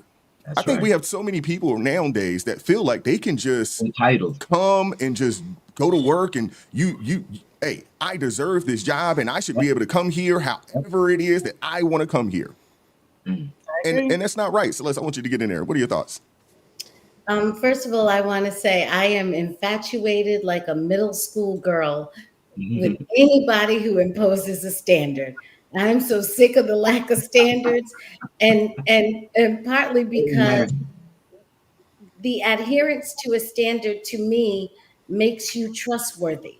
Yes. Because when I know what to expect, then I know, in fact, if I can trust you, because I understand exactly the rules of engagement, exactly how we're operating. So I'm very distressed living in a society and a culture where standards have been laxed and in many cases completely obliterated. Nobody knows what anybody's supposed to do at any time. I have nothing to say about the shaving. I stay out of men's business in that way. But I will say that I believe this question was answered for us by the early days of Kevin Samuels, even beyond the military, who basically who did a lot in terms of men and grooming, and to sum that up, basically said that a man who isn't well groomed, and to be honest, not even well groomed, impeccably groomed, is going to be taken less seriously. And that's true whether or not you're in the military, if you're in the church, if you are at your job, if you are walking into a grocery store. When a man is impeccably groomed, and I'm not talking about like this what do they call it, metrosexual, and I'm not talking about that. I'm talking about groomed, and men know what that means. You are taken more seriously by who? By everyone who sees you, by women who may be attracted to you, by other men or women who may want to employ you, by people who may want to give you responsibility. What that says is, I am here ready to take on responsibility. That's what being impeccably groomed means. And so I'm sure they want that standard in the military, because that is an announcement to the world. We have a mission. Our mission is to be, the Secretary of War said, to be the world's best fighting force. And when they show up meeting the standard, what they're saying, the announcement to the world in that this is a national security issue, is, I am ready to take on that responsibility. And it gives the citizenry, people like me who are not in the military, a great sense of pride when we see that. I agree with everything that y'all said. I was not fortunate enough to be like wise and go into the military, because listen, I wanted to do this. You see these? I wanted to do these type of things. I was in JROTC. I remember JROTC, and they were very specific. I was in the program. My hair had to be in a neat bun. It couldn't be touching the collar. There was no baby hairs in my uniform. And this is high school. I was in JROTC. This is high school. They set the standards. You knew what the standards were. And Crystal is very what is the word? Free spirited. Okay. So all of that, it was like, but what I soon learned, exactly what Jason was saying and what Wise was saying, when you get out into the professional world, even in that, you have to be, these nails, I can't get away with in corporate America. They'd be like, Crystal, you need to cut that down. We need a different color. They would let you know immediately. You can't just have your hair any old way. You couldn't do that. And the thing is, what you saw in those videos was people who hate discipline. Discipline. So because they said the first guy, when did you hear? It's really towards a certain group of people, and the baby hair is towards a certain group of people. Why in the fuck you got baby hair when you're trying? This ain't, you are supposed to be, there's a standard. Yeah. Follow the standards. This is not about you, and this is the problem. People seem to think this is all about you. When you got into the military, it's not about you. When you go to somebody's job, it's not about you. That's right. And people understand that it's not about you. So stop with the foolishness about it's a race thing. It's not fair. So if you want to run things the way you run it, then have your own business. Thank you. Yeah. You want.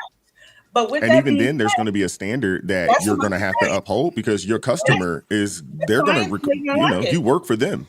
Exactly. money, That's what I want to remind people. Even in that, your clients make the decision when it comes to you, because if you come in there looking any old how, you probably not gonna get any clients. They be like, no, I'm not working with you. You still have to have a standard. There is discipline, and people seem to hate discipline. And I hate to say it, but a lot of times it's that entitled generation that feels like, no. There you go.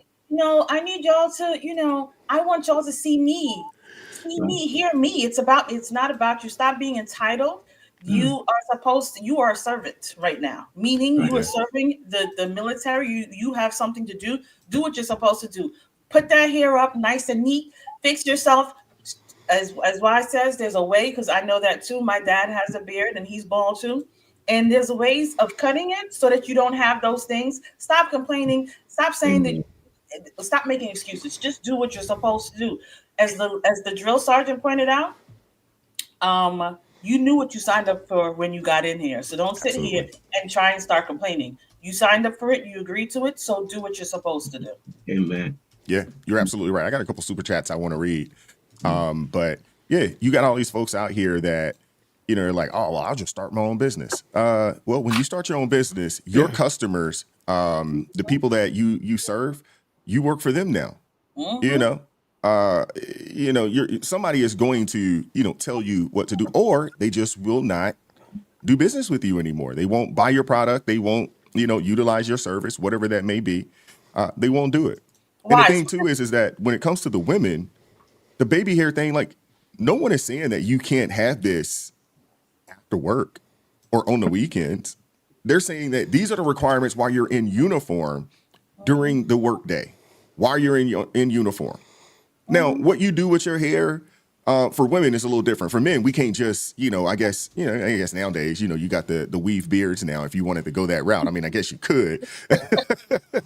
But as far as the women, you rock your hair. Most of the women, they put a, nice little slick back ponytail. You go to work, you got your cover on. I mean, why are you trying to make a fashion statement anyway? You know what I'm saying? In your BDUs. I just don't understand that. I don't get that. But you can change it. You could change that, after the fact. You get off work, you going out, you want to do your hair a different way. You have the ability to do that as long as you're not in uniform. Why? Now, when I was go ahead. What was you gonna say? I was gonna say real quick. Do you remember when Jason and I had a lunch that day? And I said to y'all, sometimes I wish I could just show up on the camera with just a t-shirt and call it a day. And I was like, but they won't let me get away with that. Y'all have a little, even doing content creation. Yeah. The audience decides what is best for you, because if I don't come here looking a certain way, people ain't even gonna watch my stuff. So even that, because you're here to serve them. You're here to serve your audience. Yeah. Right. You're absolutely right. Men, and the thing is, we can get away with things, that you guys may not be able to get away with. You know what I'm saying? Jason could pull up, didn't pick his beard out, coal in his eye, still do a show, no problem. Most people aren't gonna say anything. Why do you think I do a show like this sometimes? I'll do it like this because I clearly have not washed my face. I'm not saying. Unfortunately, the ladies, y'all really can't get away with that. Y'all really can't. Y'all got to get yourself. There is an expectation that you guys are going to put your best foot forward at all times. You know what I'm saying? There's an expectation, and that's okay. That's okay. That's okay, and it's not sexist, and it's not okay. It is okay to have some demands. Like Crystal said, you hate discipline, and it is okay. That's right. It's okay to say we expect something of you. That's fine. Yeah, absolutely. Shout out to my guy Jeff over at It's Not Your Fault Al-Anon Recovery Channel with $11 super chat says, can the white veteran, me, ask a serious question? What the heck are baby hairs? It's right here. Let me show you. Let me just show you when the girl pulls her hair and it swoops right here, the edges right here. The baby hair is the edges, but now you can actually purchase baby hair online. No way. Oh my goodness. No way. Yes, Oh you my can. goodness. Yes, you can. Wow. And that when you see the girls, I'm just going to give you all a quick tidbit. When you see the girls with the extra baby hairs that be all the way out here, it's because they purchased it online and they stuck it in here. So it's a form of weave that they have now stuck on here. And so that's when you see those baby hairs that be coming out here. A lot of them purchase those things and stick it on here so they can have extra baby hairs. Oh goodness. What's going to be next? Pubic hairs? They're going to sell pubic hairs? I mean, what's next? What's next? What? I'm just trying to people are crazy. People are crazy. What? I'm telling you, people are crazy and they will do just about anything to be different. Yes. To be different. You see, this is how crazy our society has been going. And why we got to put a stop to this mess. Oh my goodness. Oh my goodness. Come on. You wait. You go online. You probably find something like that. I'm telling you, it is that crazy. It is that crazy. I'm so serious. Oh my goodness. Come on now. But that's just an FYI. When you see a lot of those extra ones, it's because them girls purchased them baby hairs. Yeah. Yes, you can pull out your own hair and do it. I don't have to do that, y'all. I'm gonna tell you right now. All this is my hair. I don't be doing all that. I don't need to do all that. But there are girls that actually they'll purchase that baby hair and they'll stick it right here and then pull it down and then bring it out across their head. That's what they do. I didn't know that was a thing. Wow. There's weave for everything. Now I do know. I mean, I guess I shouldn't be surprised because you do have those dudes out there with the weave beards, that are, glued on to the face. So, I mean, I guess if they can glue a beard on, why can't they, I guess glue some baby hair on? It's crazy. That part. Anything that makes you strange and different, man, they're going to go for it. Wow. Wow. Shout out to LJ with the $5 super chat says, prime example of overly emotional men. They push women out the femininity because they are so emotional. Shaking my head. She's the masculine therapist. Yeah, there's a lot of that, unfortunately. Thank you, Jeff, for the $11 super chat. Says the message was sent by the last admin or last administration when our Surgeon General was a 400-pound man dressed as a woman. Also, everything posted by these peeps would have been considered insubordination when I was in fact. Yeah, I thought there was something against, in the UCMJ of, doing this in uniform. Maybe one thing if you were not in uniform, but speaking out against either the military or the president or whatever in uniform. I thought there was something against the UCMJ. Some of my vets in there are those of you guys that are familiar with the UCMJ. See if y'all can find that information for me. I almost thought that there is a rule. There's an article in the UCMJ that says that you cannot do this in uniform. I've heard that because, on TikTok, there's a lot of these military chats and, AT, they all have said that you're not actually supposed to be doing that. So they don't understand why, and they're in their uniforms doing these things. They don't know how, like if they've laxed it during the last administration or something, because all of a sudden now they're putting this stuff out there. That could be it. That could be it. Shout out to my guy Malachi with the $2 super chat says extra super chat for wise to keep the beard. One of these days I might have to show y'all my old boot camp picture from back in the day. We got it. My wife got it up, my picture and my son's picture, right next to each other, both shaved up, little baby face too. I look at that dude. I was like, who is that guy? I was a youngin' back then, man. Little baby. Thank you, 2020 Vision, for the $5 super chat. Says, my only gripe, punctuation. Come on now. I will never get what's wrong with a clean looking beard in the military. I absolutely hated cutting my beard within reason, of course. Okay. Well, I mean, some of it is the look. Now, I don't know how accurate it is, but the word was when you put your gas mask on, you want to be able to get a good seal when you put your gas mask on. Lord forbid we're attacked, by, some form of CBR or mustard gas or something along those lines. So the word on the street is that if you have a beer, it makes it difficult for you to get a seal in your gas with your gas mask. I don't know how factual that is because I never tried it. But I have been in the gas chamber, and you definitely want that seal to work if you're ever attacked in a chemical, biological, or radiological attack. You want that seal to work. I promise you, you want that seal. You want to be sealed up. But that was the word. I'm not sure, how factual that is, or if they've come up with, other, forms of gas masks that still will get the seal, even though, you have that hair on your face. Shout out to 2020 Vision with the $2 super chat, says everything else I'm good with. Okay. Yeah.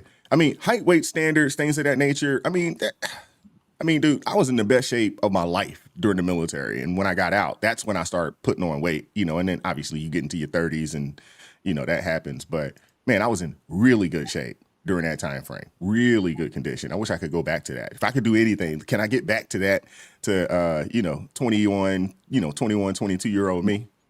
You couldn't tell me nothing, man. I thought I was all of that and a bag of chips.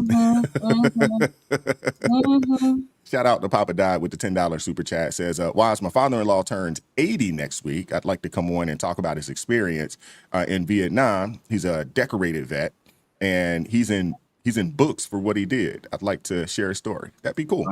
Wow. That would be cool. I'd be open to that. Shout out to Lil Rocks with the $5 super chat, says, remember kids on base dropping to a knee for Kaepernick. We are an all volunteer force. You signed the paperwork. Uncle Sam got got your behind. ITC retired. Thank you. Yeah, you're right. When my son joined the military, and he, one of my friends, his son is getting ready to join the military. I would tell them, the exact same thing that my uncle told me, who served during Desert Storm. He was a Marine, and he told me straight up, like, hey, once you sign that paperwork, the United States government, you are property of the United States government. You are that, and they are going to use you. But you have to make sure that you get everything that you can get out of this situation. Right. Don't leave anything. Now, unfortunately for me, I spent a lot of time, at clubs, bars, chasing girls, things of that nature. And I didn't take advantage of all the opportunities that existed while I was in. I did take advantage of, a lot of it was, that was, afforded to me on the way out. But, I've had that same conversation with young people, that are either in or going in. And it's like, hey, understand that, hey, they got you for however long you sign up for that contract, 4, 5, 6 years, whatever that is, they got you. Understand that they are using you for whatever it is that they need you for. You need to make sure that you can get everything that you can get out of this. And there's a lot of benefits, in there. And I'm not just talking about the healthcare and things of that nature. I'm talking about schooling. They pay for certs. There's all types of things that you can get out of this situation. It's not just a situation to where, they're using you and you get nothing out of it. No, there's a lot of solid benefits that you can get. But no one's going to hold your hand and make you take those benefits. You have to go and say, hey, I want to sign up for this. I want to go to college, Navy College Fund, or so all these different things, certs, all these types of things. But you have to do it. No one's going to hold your hand and say, hey, we got all these benefits. You need to take advantage. No, you just have to go and take advantage. No different than what's going on right now. I mean, if you're at a job, understand you sign that paperwork, that offer letter to go work for these folks. Yeah, they got you and they're using you for their purpose. You need to make sure you get what you need to get out of that situation as well. Marla with the $5 super chat says the lockdown in 2020 ruined people. Many got lazy about everything, including appearance. Yes. That part. Yep. You know what? And the ladies, you guys can answer this question for me. Was bonnets outside the house a thing before the pandemic? No. You rarely saw it. I mean, you may catch it on the airplane, which I never understood. Because listen, I still have to be presentable everywhere. I'm not walking around with no bonnet. But maybe you might see somebody very rarely have a bonnet on a plane. But No, people weren't walking around with bonnets. Like it's so irritating. Every time I see, I'm sorry, you just hit a nerve with that with these bonnet things. Like it irritates me when I see people outside walking up and down in their bonnets, like put their bonnets, pajama pants, and Pajamas. I'm Yep. like, what are you doing? Now, I will say corporate America got a lot more lax Mm-hmm. before the pandemic, actually, because when I first got in there, we were business and at minimum business casual, meaning you had slacks, you had hard bottom shoes on. During the summer months, you could rock a polo, or you could wear, just a shirt and tie, something along those lines. If you had a meeting, you had to go out in a suit. As the years progressed, we got to where it was just casual, unless you had a meeting outside of the office. And then if you had a meeting outside the office, then yeah, you were required to go to that meeting with a suit on. But if you didn't have any meetings outside the office, and the only thing that you were doing is just inside the office, at your cube or whatever the case may be, you didn't have to dress up. It wasn't a mandatory. It was casual. Now, even then, it wasn't. And when I say casual, I mean you couldn't just wear ripped jeans and stuff like that. It would typically be jeans, and maybe you had a polo shirt on, jeans, and maybe a button up, something along those lines. It was that type of casual. Now, Celeste, I know your world might have been a little different. Have you guys always been, and it just kind of stayed, very more, I guess, business professional? So most of the positions I've been in have been business professional, and they've done like the casual Friday. But really, when you think about these things, where did all this come from? A lot of this came from the destructive forces of the 60s with the flower children and growing your hair out long, and all of this idea of introducing disruption into the norms and the mores of society. And a lot of where it got sort of in the corporate world, where it became concretized. And people have to realize, when you have something as simple as casual Fridays, these are not small things. This was based on the idea of trying to break down hierarchical systems. So they wanted the boss to look exactly like the employee. And so nobody could tell the difference between who is who, because they felt like hierarchy attached some sort of social respect, or this person is better than that person. And again, they wanted to make all of this equality and equity, wanted to be everyone is equal. Everyone looks exactly the same. No one is of any more importance than anyone else, at least from the outside, in the way they present themselves. And that people don't realize that these things that seem like they're a comfort to you, or there's some kind of it's just easy to do it, Friday's not a hectic day, let's all just be office casual, they really have some destructive social factors that go into it. And we should be very much on guard when these so-called new things come down the pike. They're not, in fact, very subversive, the result of very subversive agendas. And I think critical race theory, when that became pervasive in the corporate world, it really did bring all of this idea. I'm not saying people went to work in bonnets, but it bring this idea that, sort of however you showed up is okay, because your humanity is of such value. You're unique. It's of such value that that it doesn't matter how you show up. Just you being you and breathing is enough. And any additional constraint or requirement on you is the patriarchy. It is the harshness of society. That, I mean, and God forbid you should have to submit to any of it. So just come as you are, and we will love and celebrate you upon entry. This ain't church. And it's really, people don't realize how devastating these small little, but they're very insidious. And you can believe the people who thought of them, because they thought of them 30 and 40 years before they were ever enacted. Go read the writings. These insidious little things are there to destroy strongholds that have maintained the society, particularly Western society, for centuries. And this idea that you're going to go into a workplace and walk in there and look around and you can't tell who is the boss and who is the this and who's the that. There is no, you can't tell anybody in command, is a very destructive idea in the idea of getting rid of hierarchy. And the one thing the military has been able to do, at least in the way they call people, they have lieutenants, they have sergeants, they have first this and second that. They have maintained a hierarchical structure because they realize that there's a lot of value, specifically if you need to get something done quickly. You can't do it when nobody knows who's responsible for what. That's right. You're absolutely right there. You're absolutely right there. Money wise, too. It's also what I realized listening to Celeste. It also is a thing about financial standards. And why I'm saying that is because in the industry I was working in, commercial real estate, there was no such thing as casual Friday. I'm sorry. We had to be suited and booted constantly. All the time, right?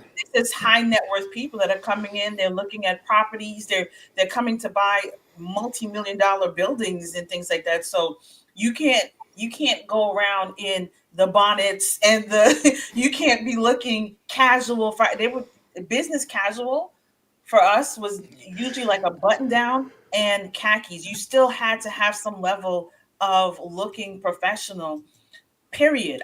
There was no, you know how some jobs give you like denim Fridays. You can wear jeans on Fridays. We can even wear jeans on Fridays because I think there's a level of, listen, we are multi-million-dollar. This is a multi-million-dollar industry. So we don't play that game of you can come as you are, dress as you want to. That didn't exist. And I've seen that even in the financial firms that I used to work in, the buildings that I worked in some of the law firms that I worked in, the high net worth ones, they weren't playing that game. If high net worth companies, you are dressing for success, like somebody put in those comments, you have to look the part because this is big money coming in here. Outside of that, people that are just, the regular Joe Schmoes, just trying to get through, they didn't have that same standard. So I just wanted to point that out as well. I also want to say that, but you have to understand that there are a lot of big money people now who are pushing these agendas to change the norms. And so now big company people, millionaires and billionaires who were never billionaires before the social media era or before the internet started, but now these people like, you don't have to be moral to make money. You don't have to be intelligent to make money. You just have to know how to make money. But these people, when they get up in these higher echelons of money and they are perverted in their mind, they want to project that perversion through their business onto society.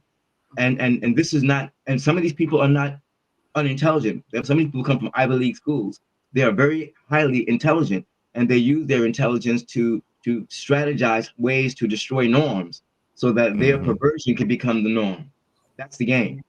Yeah, true. Shout out to 2020 Vision with the $5 super chat. Says punctuation takes up space. These aren't free. Understood.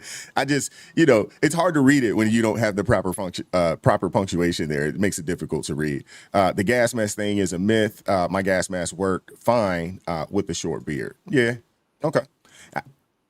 That's why I said that was the word on the street. But I will say this. What you do know is that if you give people an inch, they will take a mile. You tell them that they can have a beard, and the next thing you know, they're growing one down to, down to their belly button. You know, same thing, even with the hair, same thing with the nails. Oh, you can have the nails. Next thing you know, they want the 6-inch claws. You know what I'm saying? So you give people an inch, they take a mile. And even for me as a youngin, when I was in the military, same way. I knew that we had regs, around our hair.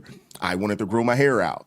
So I figured out a way to grow my hair out, and I used to put a do-rag on to wet my hair, put a do-rag on and smash it all the way down, and then I just keep a hat on all day.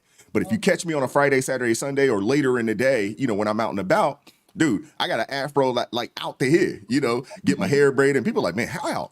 I got forced to get my hair cut because somebody kind of ratted on me. It was like, this dude's out here, with braids on the weekends. But, when you're trying to do everything that you can to not look like, you're in the military. So you don't, because, some of us, man, when you see a military person, you've saw one. At least that used to be the case back in the day anyway. That's right. You see that guy with that high and tight, you got that high and tight haircut, face completely shaved. You knew immediately this is a military man. You knew it. Why is it not just military? You look at some of the police these days, what they're allowing to be function as police officers. Yeah. I mean, it's scary. It's scary, man. I mean, I see Fat Albert running down the street with a police uniform on. Yeah. Now, hey, we do need some regs around the police and the fire department. Yeah. They need to bring some of them regs in there too, because man, hey, yeah, you're right. I don't want to talk bad about folks, but I've seen some like that. I've witnessed some folks that look like, yeah, you don't look like you can do much in that uniform, man. That's right. You don't look like it. Shout out to Trini Carter with the $5 super chat. Says last administration hated masculinity and accountability. I would agree with that. Amen. I would agree with that. Thank you, Little Rock, for the $2 super chat. Says all good sailors should be at clubs and bars. Lord have mercy. I disagree with that. You know, based off of what I know today, I spent entirely too much money at clubs and bars. Entirely too much money. And nowadays, man, I couldn't even fathom. They actually charging you to park nowadays. $50 to $100 to park. It's crazy. I hadn't been to a club or a bar in a long time, you know, in that manner. But the things that I hear, it's like, man, please, watered down drinks. You know, watered down drinks, y'all charging park, charging $50 to $100 just to get in. Yeah, y'all out y'all mind. Now, I did hear this, you know, not to change the subject, but I did hear this in DC. They've actually flipped the script to where the men now get in for free and the women got to pay to get into the club. They'll make more money that way. Yeah. I did hear that was a thing that is going, because men aren't going to clubs and bars like that anymore. Because they're like, man, please, I ain't spend all that money to go in there. So I just saw that in DC. They're trying to get more men out into the clubs. So there's, you know, back in the day, it used to be like ladies get in free before 10 or something like that. They've actually flipped it. Men get in free before a certain time, and the women have to pay to go in there. Yeah. What? Yeah. And they will pay. And this is why I don't club. And this is DC. I don't know if this is something that's going to pick up, you know, around the country. But this is DC. I just saw something like that, talking about that, because men have decided that, hey, I'm not spending all my money going to no club. I ain't doing that. Work too hard. But that's because men have to spend so much. They gotta pay to park. They gotta pay to get in. They gotta buy their drinks and the woman's drinks that they're trying to get. Yeah. And they better, especially if you're in Atlanta, you better be buying bottles in sections so these women can have a seat. Like, listen, it sounds too expensive to me. You know, it just sounds too expensive to me. No, thank you. Yeah, no, thank you. I'm like, man, a night out, you're gonna spend $400 or $500 on a night out? That might be 2-3 days worth of work for most folks.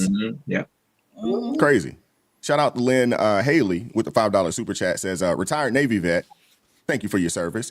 When I joined, when women weren't allowed in combat roles, we still had to pass physical standards. Yeah.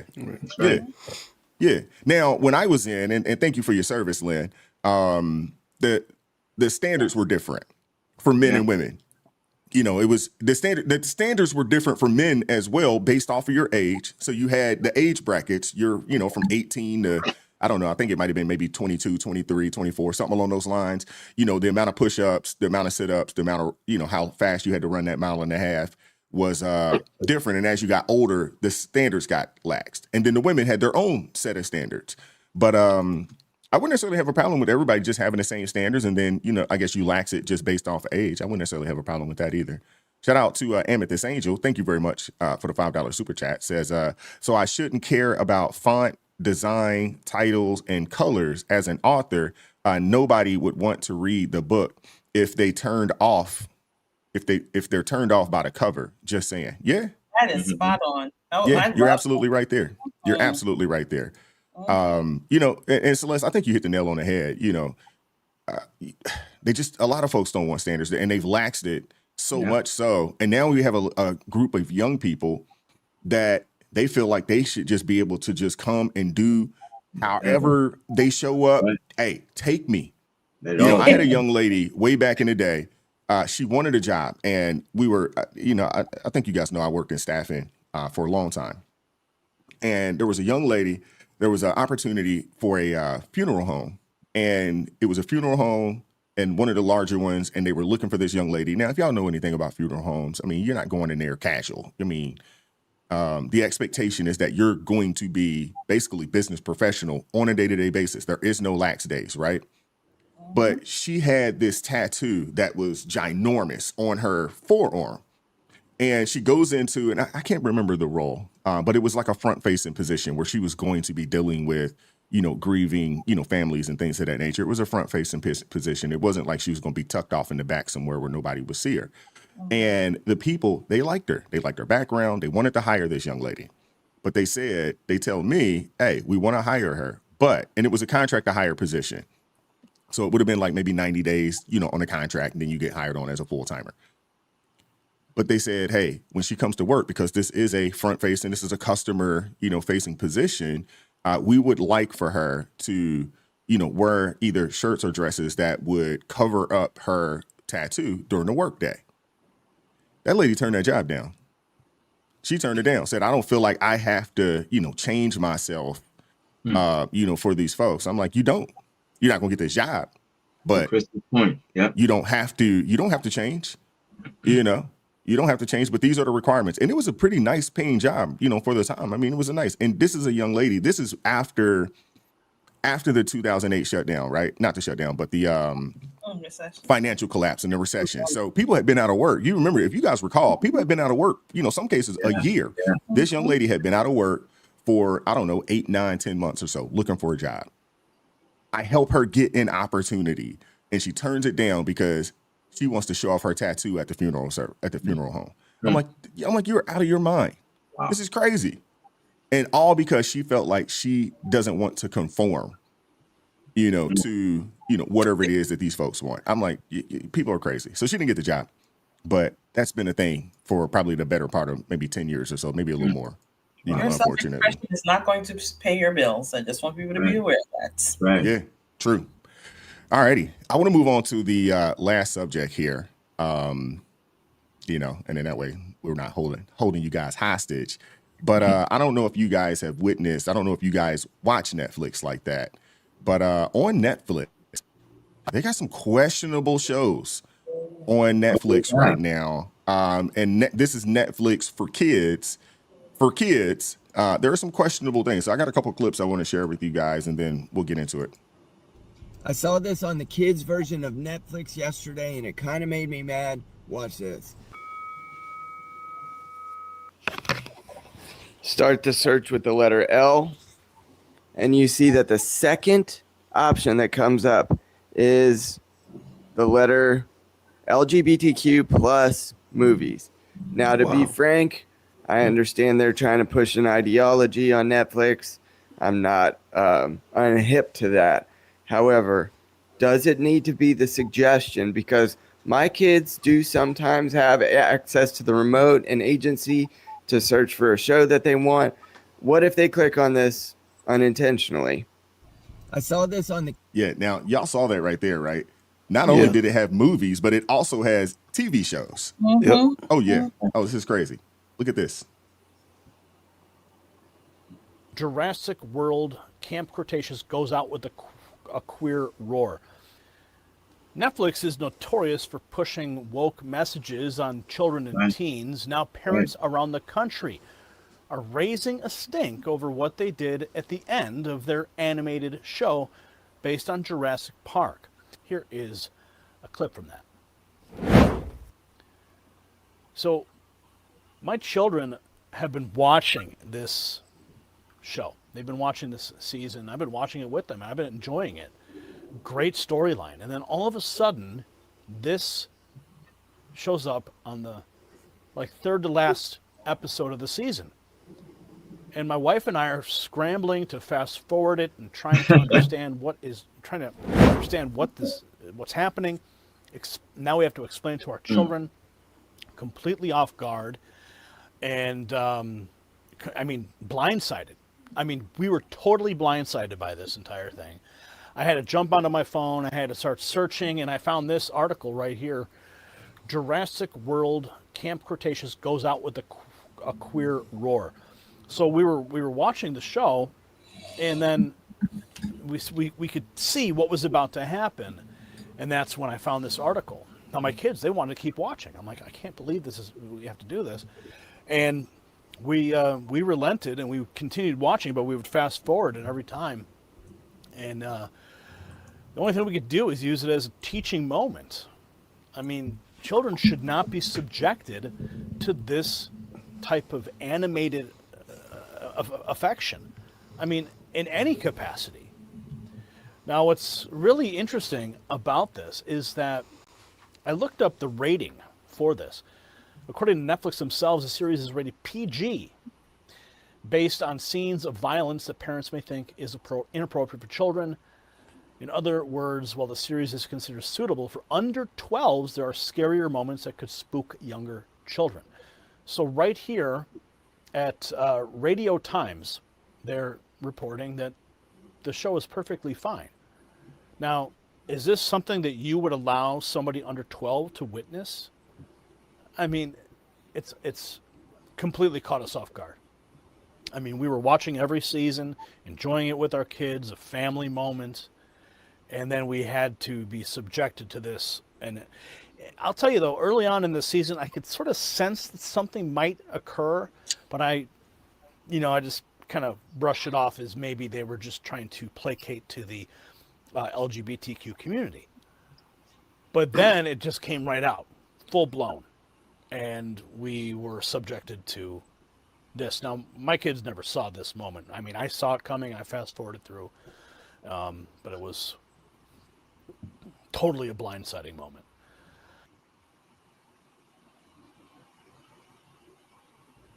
It's not the park. It's me. I'm trans, Norma. And everyone at school knows, and everyone at home knows. And being here, it's like a whole new place. I can just be Barney. And I can choose if and when I tell people. I've never been happier. And that's saying something when I spent today chased by terrifying zombie mascots. Pugsley reminded me how important it is to live your life without apology. So, I think I gotta give living here a shot. Don't you? You don't need my permission. I just wouldn't want Courtney as a roommate. We'll be the best of friends!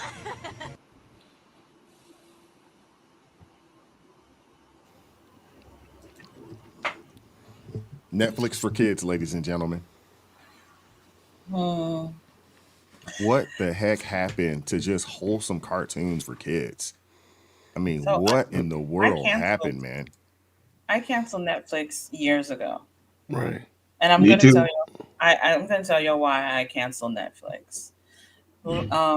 Years ago, Netflix was promoting something, and it was on Instagram.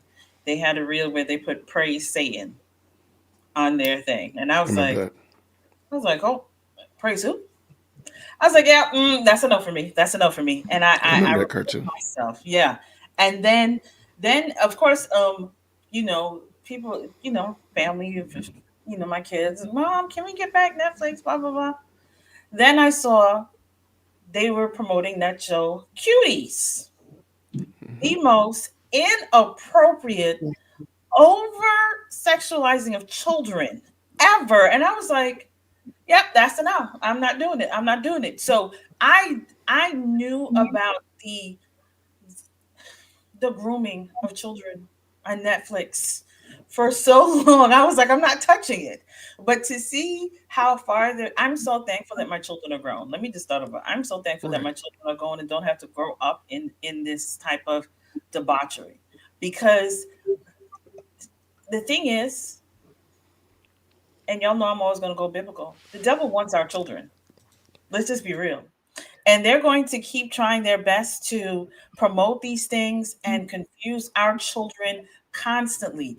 Some of these shows, because I went through some of it wise, because I was putting a video that's supposed to come out later on that. And some of these shows are for kids like 4 and 5. 4 and 5 years old. Why are you teaching children this at 4 and 5 years old? This is a problem. And then people say, "Oh, it's because you're homophobic." This is not about homophobic, because Cuties was not a homophobic show. But at the end of the day, why are y'all introducing this to the children? Why are we stealing the innocence from the children? I don't understand why people think that it's normal. And people don't understand this is sick. These are children. They should be busy learning colors, ABCs, 1, 2, 3s, how to put their words together, sentences. That is what they're supposed to be learning. They're not supposed to be sitting here confused. Well, am I a boy? Am I a girl? And the thing is, they realize these children are sponges. And that's the key. These children, their brains are sponges. So what you're putting into them, they will start embracing it. It's good, it's ground that these seeds will be planted in them, and they will be sitting here and they'll be like, it's normal to them. And then they will start embracing it. The Bible says, train up a child in the way that they should go, and when they're older, they will not depart. The reason why the Bible says that is because it's not just the training of the parents. If you have your children sitting in front of these TV shows and they're watching these things, they're embracing these things and they're thinking this is normal. They think this is right. They think this is how they're supposed to be living their life. And this is why I always remember, and I know people said it was a joke, I always remember when they put out that crazy social media post from the LGBTQ community where they said, we are coming for your children. And they made that song and they found it fun. And people were like, oh, it's just a joke. It was never a joke. People see that was a joke. There was never a joke in that statement. They were coming for the children. And exactly what they said they were going to do, that's exactly what they're doing. I will tell everyone, you need to cancel your Netflix. Netflix, just so you know, they put a post up. Netflix gives 100% donations. You know how some companies, they split their donations between right and left. And Netflix gives 100% of their donations to the woke ideology. So when they don't even look at the right. They focus solely on the left. I want y'all to be aware of that. Susan Rice is on the board of Netflix. I want y'all to be aware of that. Amen. The Obamas are involved in Netflix. I want y'all to be aware of that. Yep.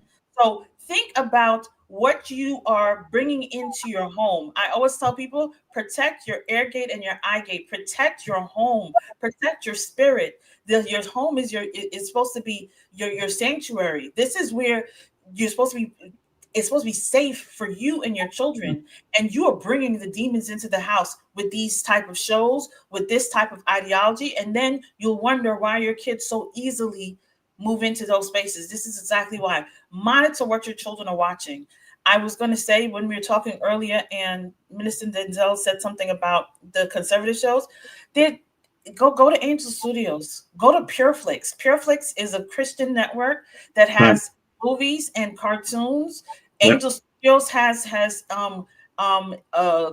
Christian cartoons. There's even, if you don't even want to go on the Christian side of things, Tuttle Twins. They're a cartoon that teaches the children the truth. They teach them what Marxism is, so they understand why you need to stay away from it. They tell them the truth.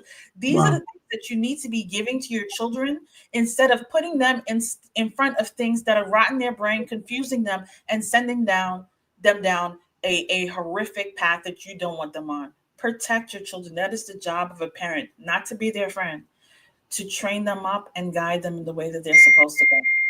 I have one addition to that, Brother Wise. It's not just Netflix, man. It's Disney, it's Paramount, it's WB. I can't tell you how many. Almost every program, every network you're watching something on there. There are people who are behind the scenes who are actually writing and producing this material, who have to get their points of view in there. I've done articles on my website talking about how important it is for us as viewers to recognize that whatever you're watching something that somebody created for a purpose. And they have an agenda, and you have to be able to recognize that agenda and purpose while you're watching. Don't just watch things to be entertained, but actually follow the pattern of what's being presented to you, and what's being presented and how it's being presented, and so that it doesn't affect you.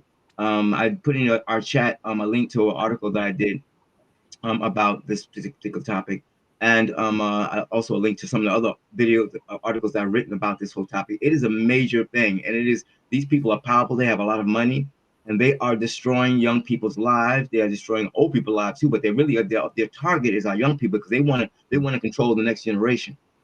And so a lot of their material is geared towards young people, and they are poisoning their thinking process about what constitutes morality, what's right and what's wrong.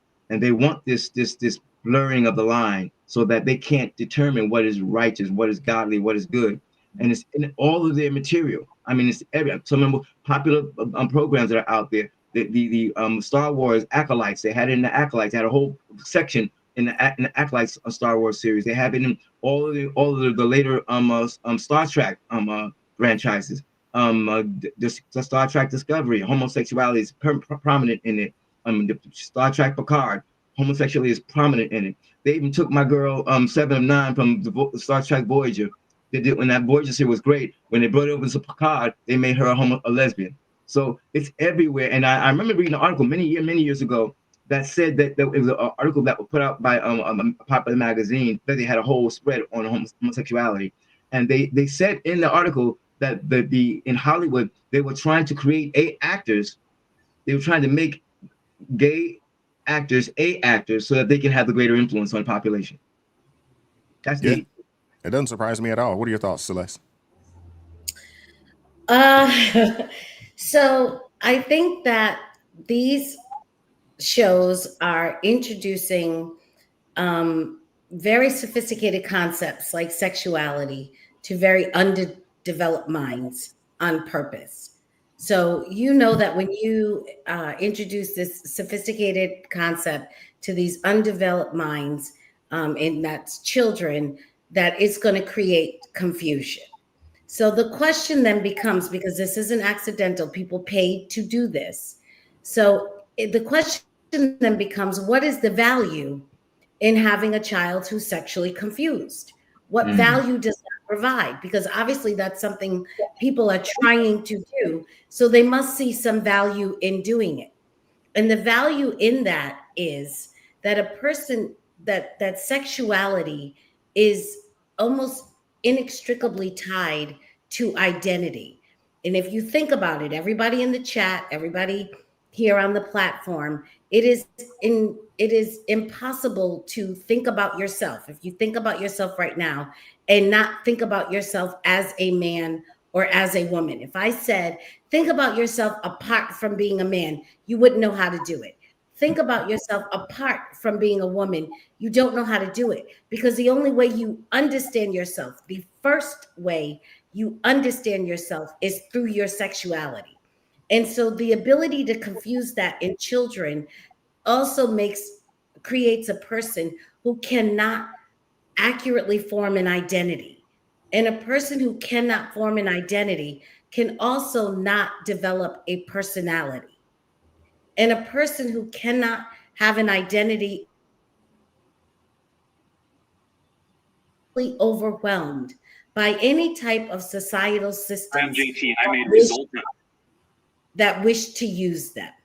So what you are creating is a legion of children who will grow up without sufficient identity and sufficient personality, who can then be used by anybody who takes control of a system in which they're involved in. And that is the value in doing this. Yeah, you're absolutely right. And it's not just Netflix. It's not just Disney. This is also happening in the schools. I want you guys to see this right here. This is something that they're getting them coming and going. It's not just the TV. It's not just television program. This is happening in public schools. I want you guys to see this. There we go. My son, 6 years old, was prohibited from sitting next to his friend on the school bus because a parent objected to my perspectives on book challenges. My older son's history teacher allowed students to label him a Nazi-phile simply for his interest in history and participation in ROTC. She later nominated my son as the most likely to become a dictator and had his classmates vote on it and try to force him to the front of the class to receive the certificate, which he rightly refused, all because of his conservative values and our perspectives. Thank you. James. My son, currently attend, and it's not even a little subtle. I mean, this one's a doozy. Get ready. I am currently taking a quiz for my argumentation and advocacy course. Mind you, this is an online course I'm taking through my university. We're going to scroll down here. This is question 4 on the quiz. We'll read it together. Which of the following is a warrant statement? Mr. Trump's hate speech is comparable to that of Adolf Hitler. Mr. Trump is a crooked millionaire. Mr. Trump's anti-immigration rhetoric will lead to public support to build a wall along the U.S.-Mexico border. And Mr. Trump's supporters are angry at politicians. Now, in this same quiz, there's a question about Hillary Clinton. Let's go ahead and take a look at that one. Which of the following is a warrant statement? Mrs. Clinton is a trustworthy politician. Mrs. Clinton has a long track record in social issues and foreign policy. Since Mrs. Clinton is a female, she is likely to receive an overwhelming amount of support from voters. So Trump's question is comparing him to Adolf Hitler, and Hillary's is saying she's a trustworthy politician. And Hey, the indoctrination is real. And I have some more clips that I could show, but I just wanted to showcase that this isn't just a mainstream media thing. They're getting them at the schools. You know, some of these, there were parents that were upset because some of the questions, you know, where they were talking about moms and moms, you know, the kid had 2 moms and they were traveling. You know, it would typically be a typical math question where it would be, hey, a family is traveling to Denver and they're, you know, going X amount of miles, and how long would it take for them to get there, or how many hours would it take, so forth and so on. But they would add in like little subtle things in there to, you know, just open you up, and it's really it's unfortunate, right? It's extensive. They understand what power is. They understand how the power of information and education, and they're putting it everywhere they are. Whatever they exist at, they're utilizing their resources to influence other people to think the way they do. And my problem is that there's so many Christians who don't get this. They do not get this. There's a book out years ago called what was the name of that book? It was a book that was written to actually teach their people how to mainstream this way of life. And I mean, it was written by very intelligent homosexuals. After the Ball, the book is called. The book is called After the Ball, and they literally documented how they were going to mainstream homosexuality. They literally document, and they incorporate that book, all the different types of tactics they're going to use to get people who were not privy to it or who did not agree with it to come on our side. Even if they couldn't get them to agree with it, they would get them to a place where they didn't think it was a big issue and big deal. It was like, you know, it was no big deal. And the book documents this, laid it out. So I'm saying that, yeah, these people are not dumb. A lot of these people are very intelligent. They're definitely using their intelligence and their power. So if we are on God, we can defend against it. But if we aren't on God, and if we don't talk about it, I mean, this is the last thing I got to say about this.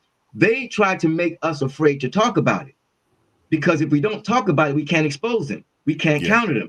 That's been the game. That's why whenever you even say somebody, they throw a tell you're homophobic, and like that's supposed to mean something, right? But anything to make you think that you committed a crime, to even suggest that what they're doing is wrong and ungodly. So I just want to say this is why I say to Christians all the time, and I'm gonna say it again for the people in the back. This is why Christians are supposed to be involved in every area of life. I am so tired of people saying, well, as a Christian, I'm not supposed to do this. No, God said that we are the light of the world and the salt of the earth. We're supposed to be involved in every single thing, because what y'all don't realize is that these people are moving into places of power. That's right. So they're voted into the offices and they're changing the rules. That's right. They're superintendents. They are on the board of education. So they're deciding the teachers that are coming in, and these teachers are bullying. That lady said that teacher was bullying her son because her son had conservative values. Every time I tell people, stop telling me Christians are supposed to be in politics, that is a lie from the pits of hell. You're supposed to be involved. That is why, again, They will convince you of that because they want to take the power. That's right. I'm going to say it again. When you look at Islam, they're not sitting down and saying we're not supposed to be involved. Nope. Literally, there's a woman here in Georgia that's running for governor. Yeah. That's a refugee that is Muslim, because if y'all pay attention, Muslims are literally taking places of power. People Slowly but in surely, the just LGBT like what they've done in England. Exactly. That's In the right. LGBT community, they're doing the exact same thing. And y'all wonder why we are in the deficit, why we are the ones that are dealing with these issues. The thing is, you can't expect Trump, quote unquote, and his radicalness, which I love, to do it by himself. You got to do it from the local offices. You have to run for those offices. You have to make those changes. You have to know who is going for the superintendent, who is going for the board of education. You need to know everybody.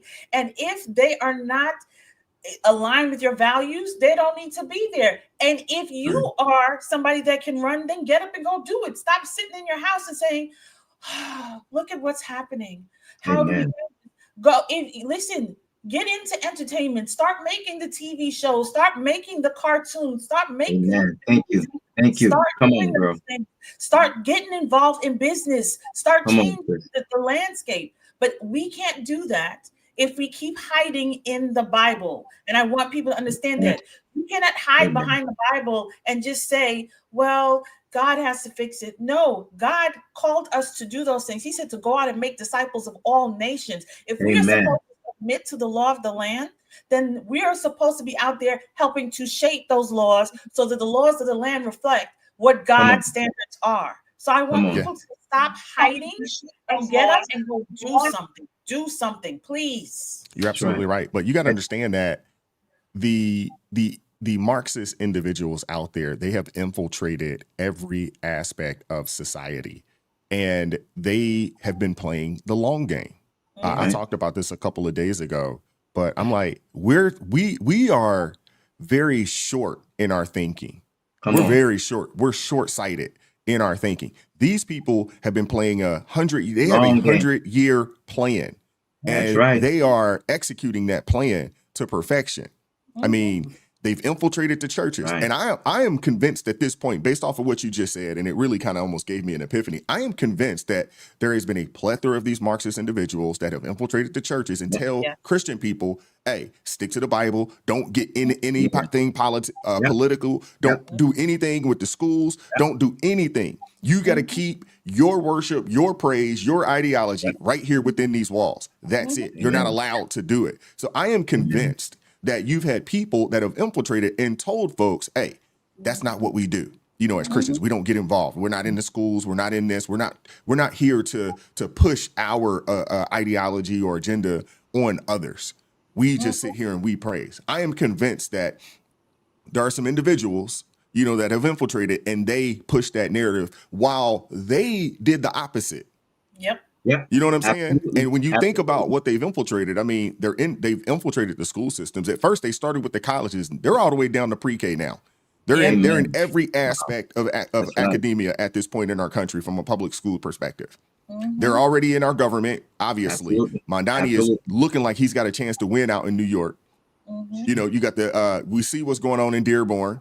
We see, you know, Epic City, that they're still saying that they're going forward to build, you know, out there in Texas. They're here and they're in government now. You know what I'm saying? I mean, come on now. They're in the churches.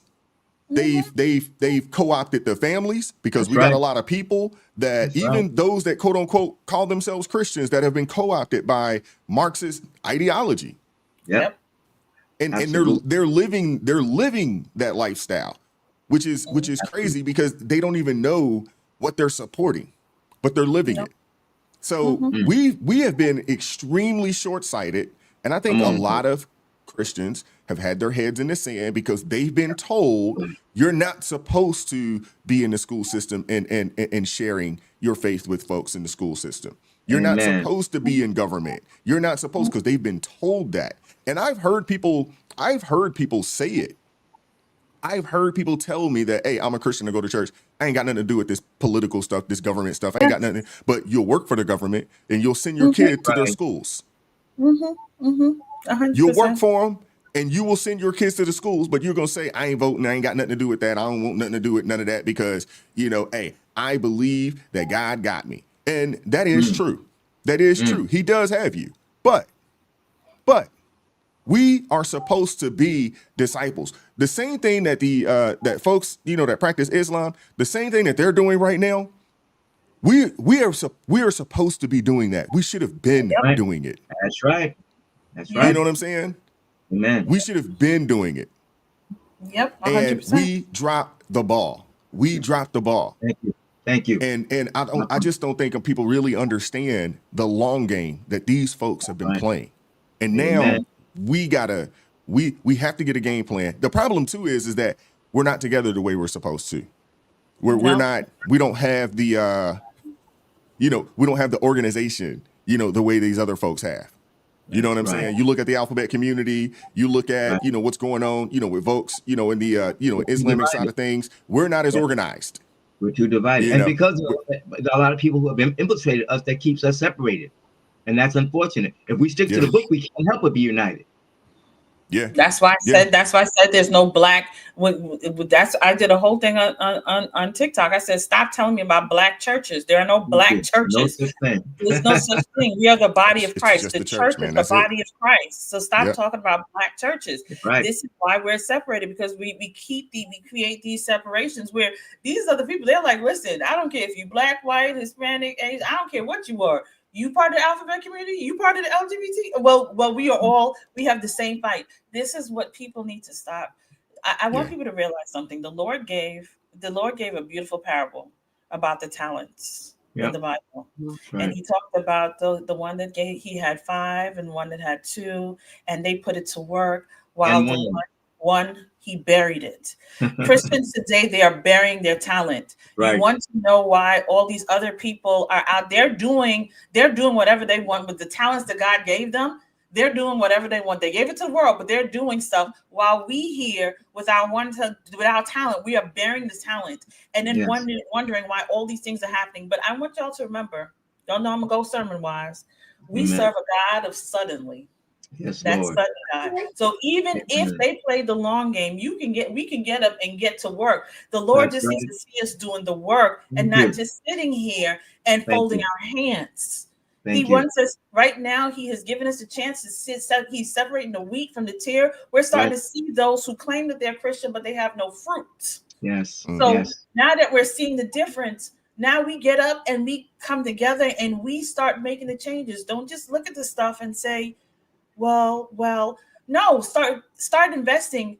Like you took off Netflix. Pureflix is giving you good Christian wholesome movies. Go watch Pureflix. Go get yourself a Pureflix account.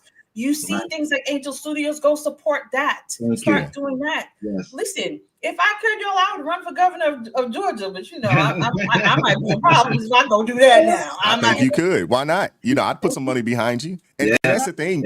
We got to stop being afraid, man. Yes. We have to stop being afraid to step up, stand up, and speak out.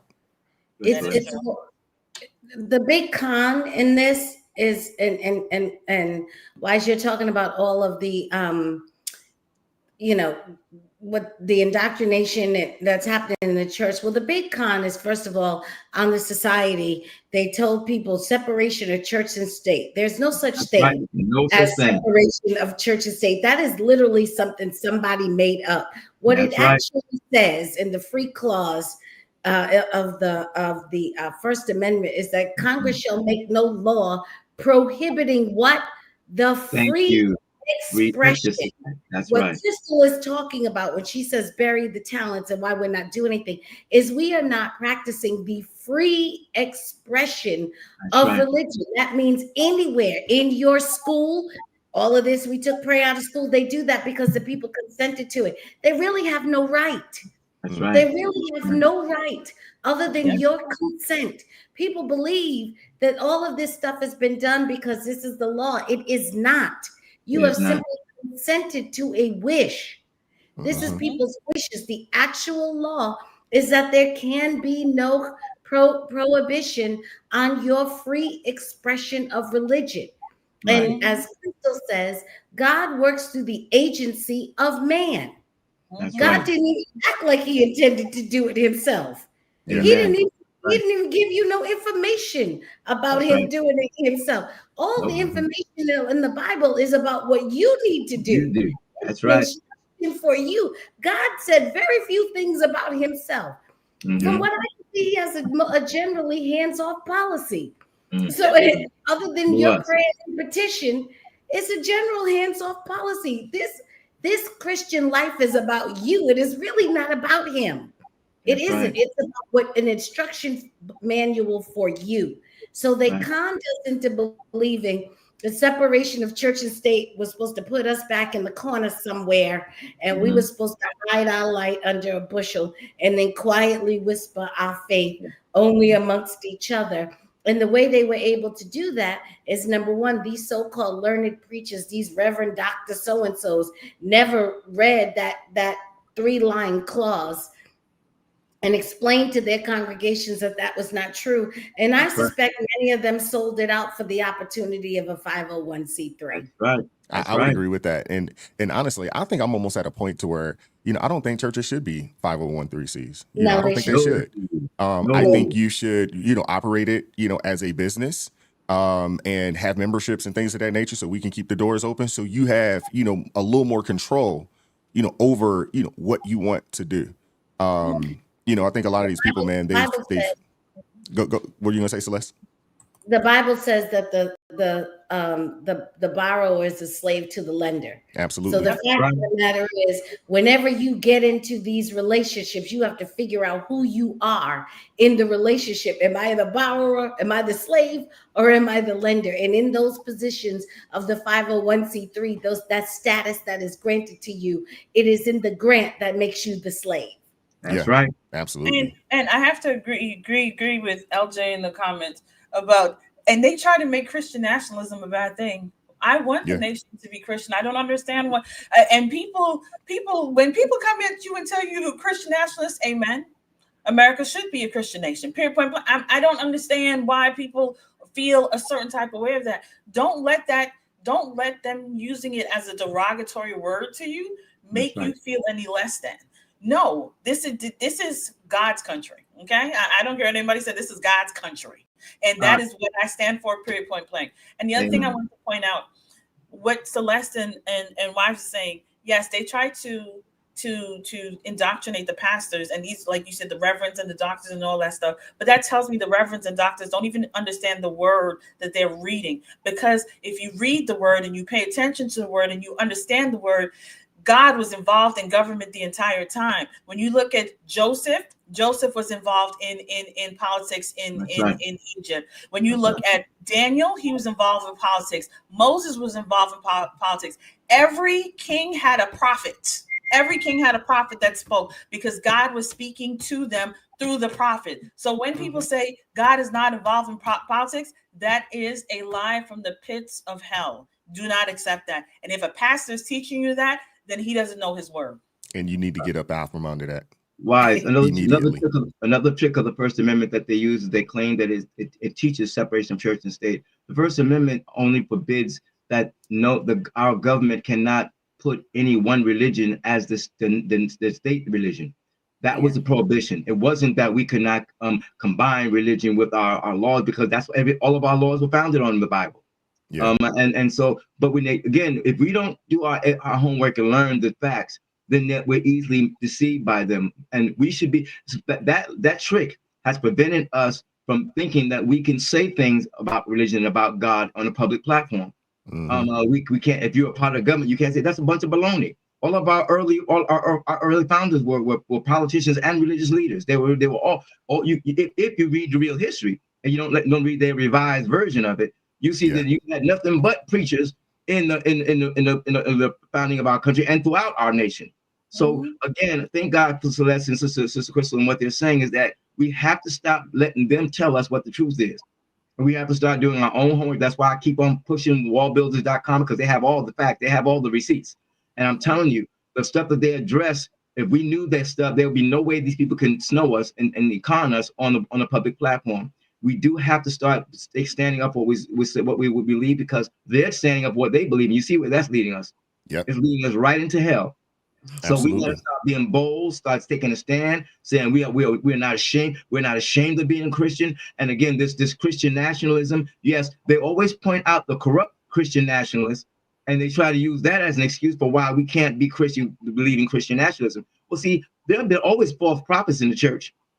We need to stand up against the false representation of Christian nationalism, as Sister Crystal said, and let's deal with the real Christian nationalism. Real Christian nationalism does not put anybody in slavery. Real Christian nationalism does not disrespect people. It upholds biblical principles. And there's nothing wrong with that. Yeah, you're absolutely right. And with that being said, thank you, Minister Denzel. We'll wrap the show there. There's a couple of super chats I want to read, and then we'll get up out of here. Amen. Thank you, the Mad Researcher, for the $5 super chat. Says some of these younger service members need to understand that making videos while in uniform, the higher ups will take notice. Yeah, and to be honest with you, it's not just the service members. If you are working in anyone's organization, you got your Walmart shirt on with a video, doing a video. Yeah, they're watching. I promise you they are. I promise you they are. At this point now, for those that don't know, when you are going up for a job, there are companies that their job is just to search you up on social media and see what you have posted. That's their job. And I know this to be true. I know it because I've been a part of that process. That is a part of your background check. And everything that you put out on social media is fair game. That's right. It's all fair game. So you put something out there crazy and you don't get a job behind it, just know you throw it out there on social media is fair game. And there's companies out there that their whole job is that. You have people who work at companies that their entire job is just to search up all the employees that are on social media. The police have a department. Within the police department, there is a group of people that all they do is scour social media for people doing stupid stuff so they can come to your house and lock you up or wherever it is that you're at now. People don't understand these cell phones, they actually can pinpoint you exactly where you are with I mean, almost perfect precision. You know what I'm saying? They will come get you and you could lose your job or, go to jail, one of the two. People need to understand that, man. Oh, yes. Shout out to Amethyst Angel with the $5 super chat. Says Kat Von D created her cosmetic line with tats in mind for those who need to mask them. Yes, she did. Yes, she did. That was like that. So it hides it real well. Yeah. Shout out to Camilla Ayers with the joining the ARP family. Thank you very much. I appreciate you. Thank you very much. And Amethyst Angel with the $5 super chat says, Lil Corn has big ears. Lil Taters have big eyes. And shout out to Hardy Harmonica for gifting 5 ARP family memberships. Thank you very much. Appreciate you, Hardy. Thank you. That is awesome, man. If you received one of those memberships from Hardy or from Jason this morning, please make sure you properly thank them. Yeah. And, we're going to get up out of here, man. Thank you, Jason, for pulling up. I know he had to roll out. He had to dip up out of here, but appreciate you pulling up, brother. Celeste, as always, thank you.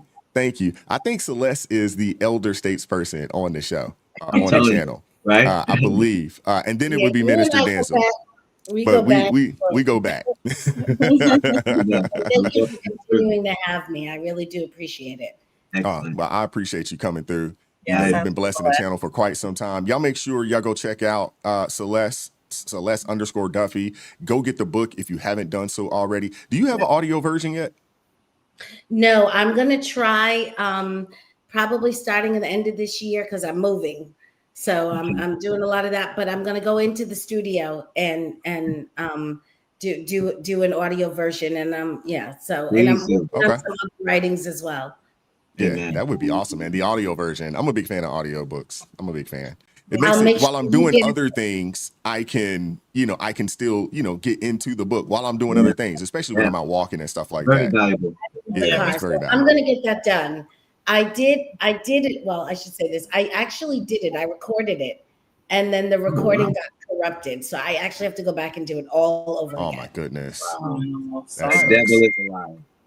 That sucks. I hate when that happens. That's like me shooting a video and not realize that I'm muted. Yes. I did that last night. Oh my gosh, I did that last night.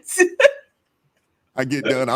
Man, cooking, get finished and go to, it was like, wait, I can't hear myself. What's going on? It's just like, oh my gosh, man. Video mute. Yep. Yeah. Thank you, Crystal, for pulling up as always. Y'all make sure y'all go check out Crystal. Y'all know Crystal though. Crystal Beyond Labels. Go check her out. Phenomenal Bible study. Yes. Phenomenal Bible study. Well, you do that 3 days a week, right? Is that Tuesday, Wednesday, Thursday? Tuesday, Wednesday, Thursday at 7:15 p.m. Eastern Standard Time. 7:15. Okay. So I'm gonna have to adjust the mastermind call. And Celeste, I'm gonna add you to that. I need to add you to that, to the mastermind call. Maybe we'll do it on Mondays, opposed to Tuesdays. That way you can join. But we do a mastermind group where we get together and just, we talk about content creation and how we can, get the channels better and be better. I need that. I'll add you as well. Yes, Minister. sir. I will do that. We got to get your channel popping. We got to get you. Yeah. We got to get you going. Yeah, I'm responsible. I have to do some more live stuff. I haven't done it yet, but I'll getting into it. Y'all convince me. Listen, I learned a lot from Wise. I even changed up my thumbnail, these last 2 thumbnails, because I was listening to Wise and I understand what he dropped some knowledge. Definitely, it is a great mastermind. I'm telling you. I definitely want to be on the call then, please. Okay, I will add you to that. I'll try to do it at least once a month. Typically have been Tuesdays, but I'll make that adjustment. We'll make it Mondays, and it's in the evening, so it's like 7:30. I think we started at 7:30. Yeah, and we go about an hour. So I pull up and then we just I answer any questions and things of that nature, and try to give some insight and ultimately the goal is to just help you guys, whatever it is that I've learned since I've been doing this. I just want to share that information, and then we obviously bounce ideas, because I can learn from you all as well. Amen. Spaces, shoot me an email. My email address is out there, so shoot me an email if you're interested. There's a few. We had Kenneth, he's pulled up as well. There's a few people that are trying to get into this that just need some insight. Right. The biggest thing is put that microphone, turn the microphone on, turn your camera on, and just hit record and go. And you'll go and you'll get better, the more you do this, right? You definitely will. But I appreciate you guys. I hope you all enjoy the weekend. Be safe out there. Enjoy the weekend, but do be safe. Shout out to all my ARP family members. Shout out to all my blues, keeping things peaceful in the chat. Thank you guys very, very much. I appreciate you guys pulling up and hanging out with us for, a little over 2.5 hours. I did send it out and let it be known, like, hey, we're going to be here at least 2.5 hours. So appreciate you guys hanging in there with me. As always, man, keep God first. Stay prayed up. We'll catch up with you all next week, Lord willing. You guys take care, man. Enjoy the weekend. Peace. Bye.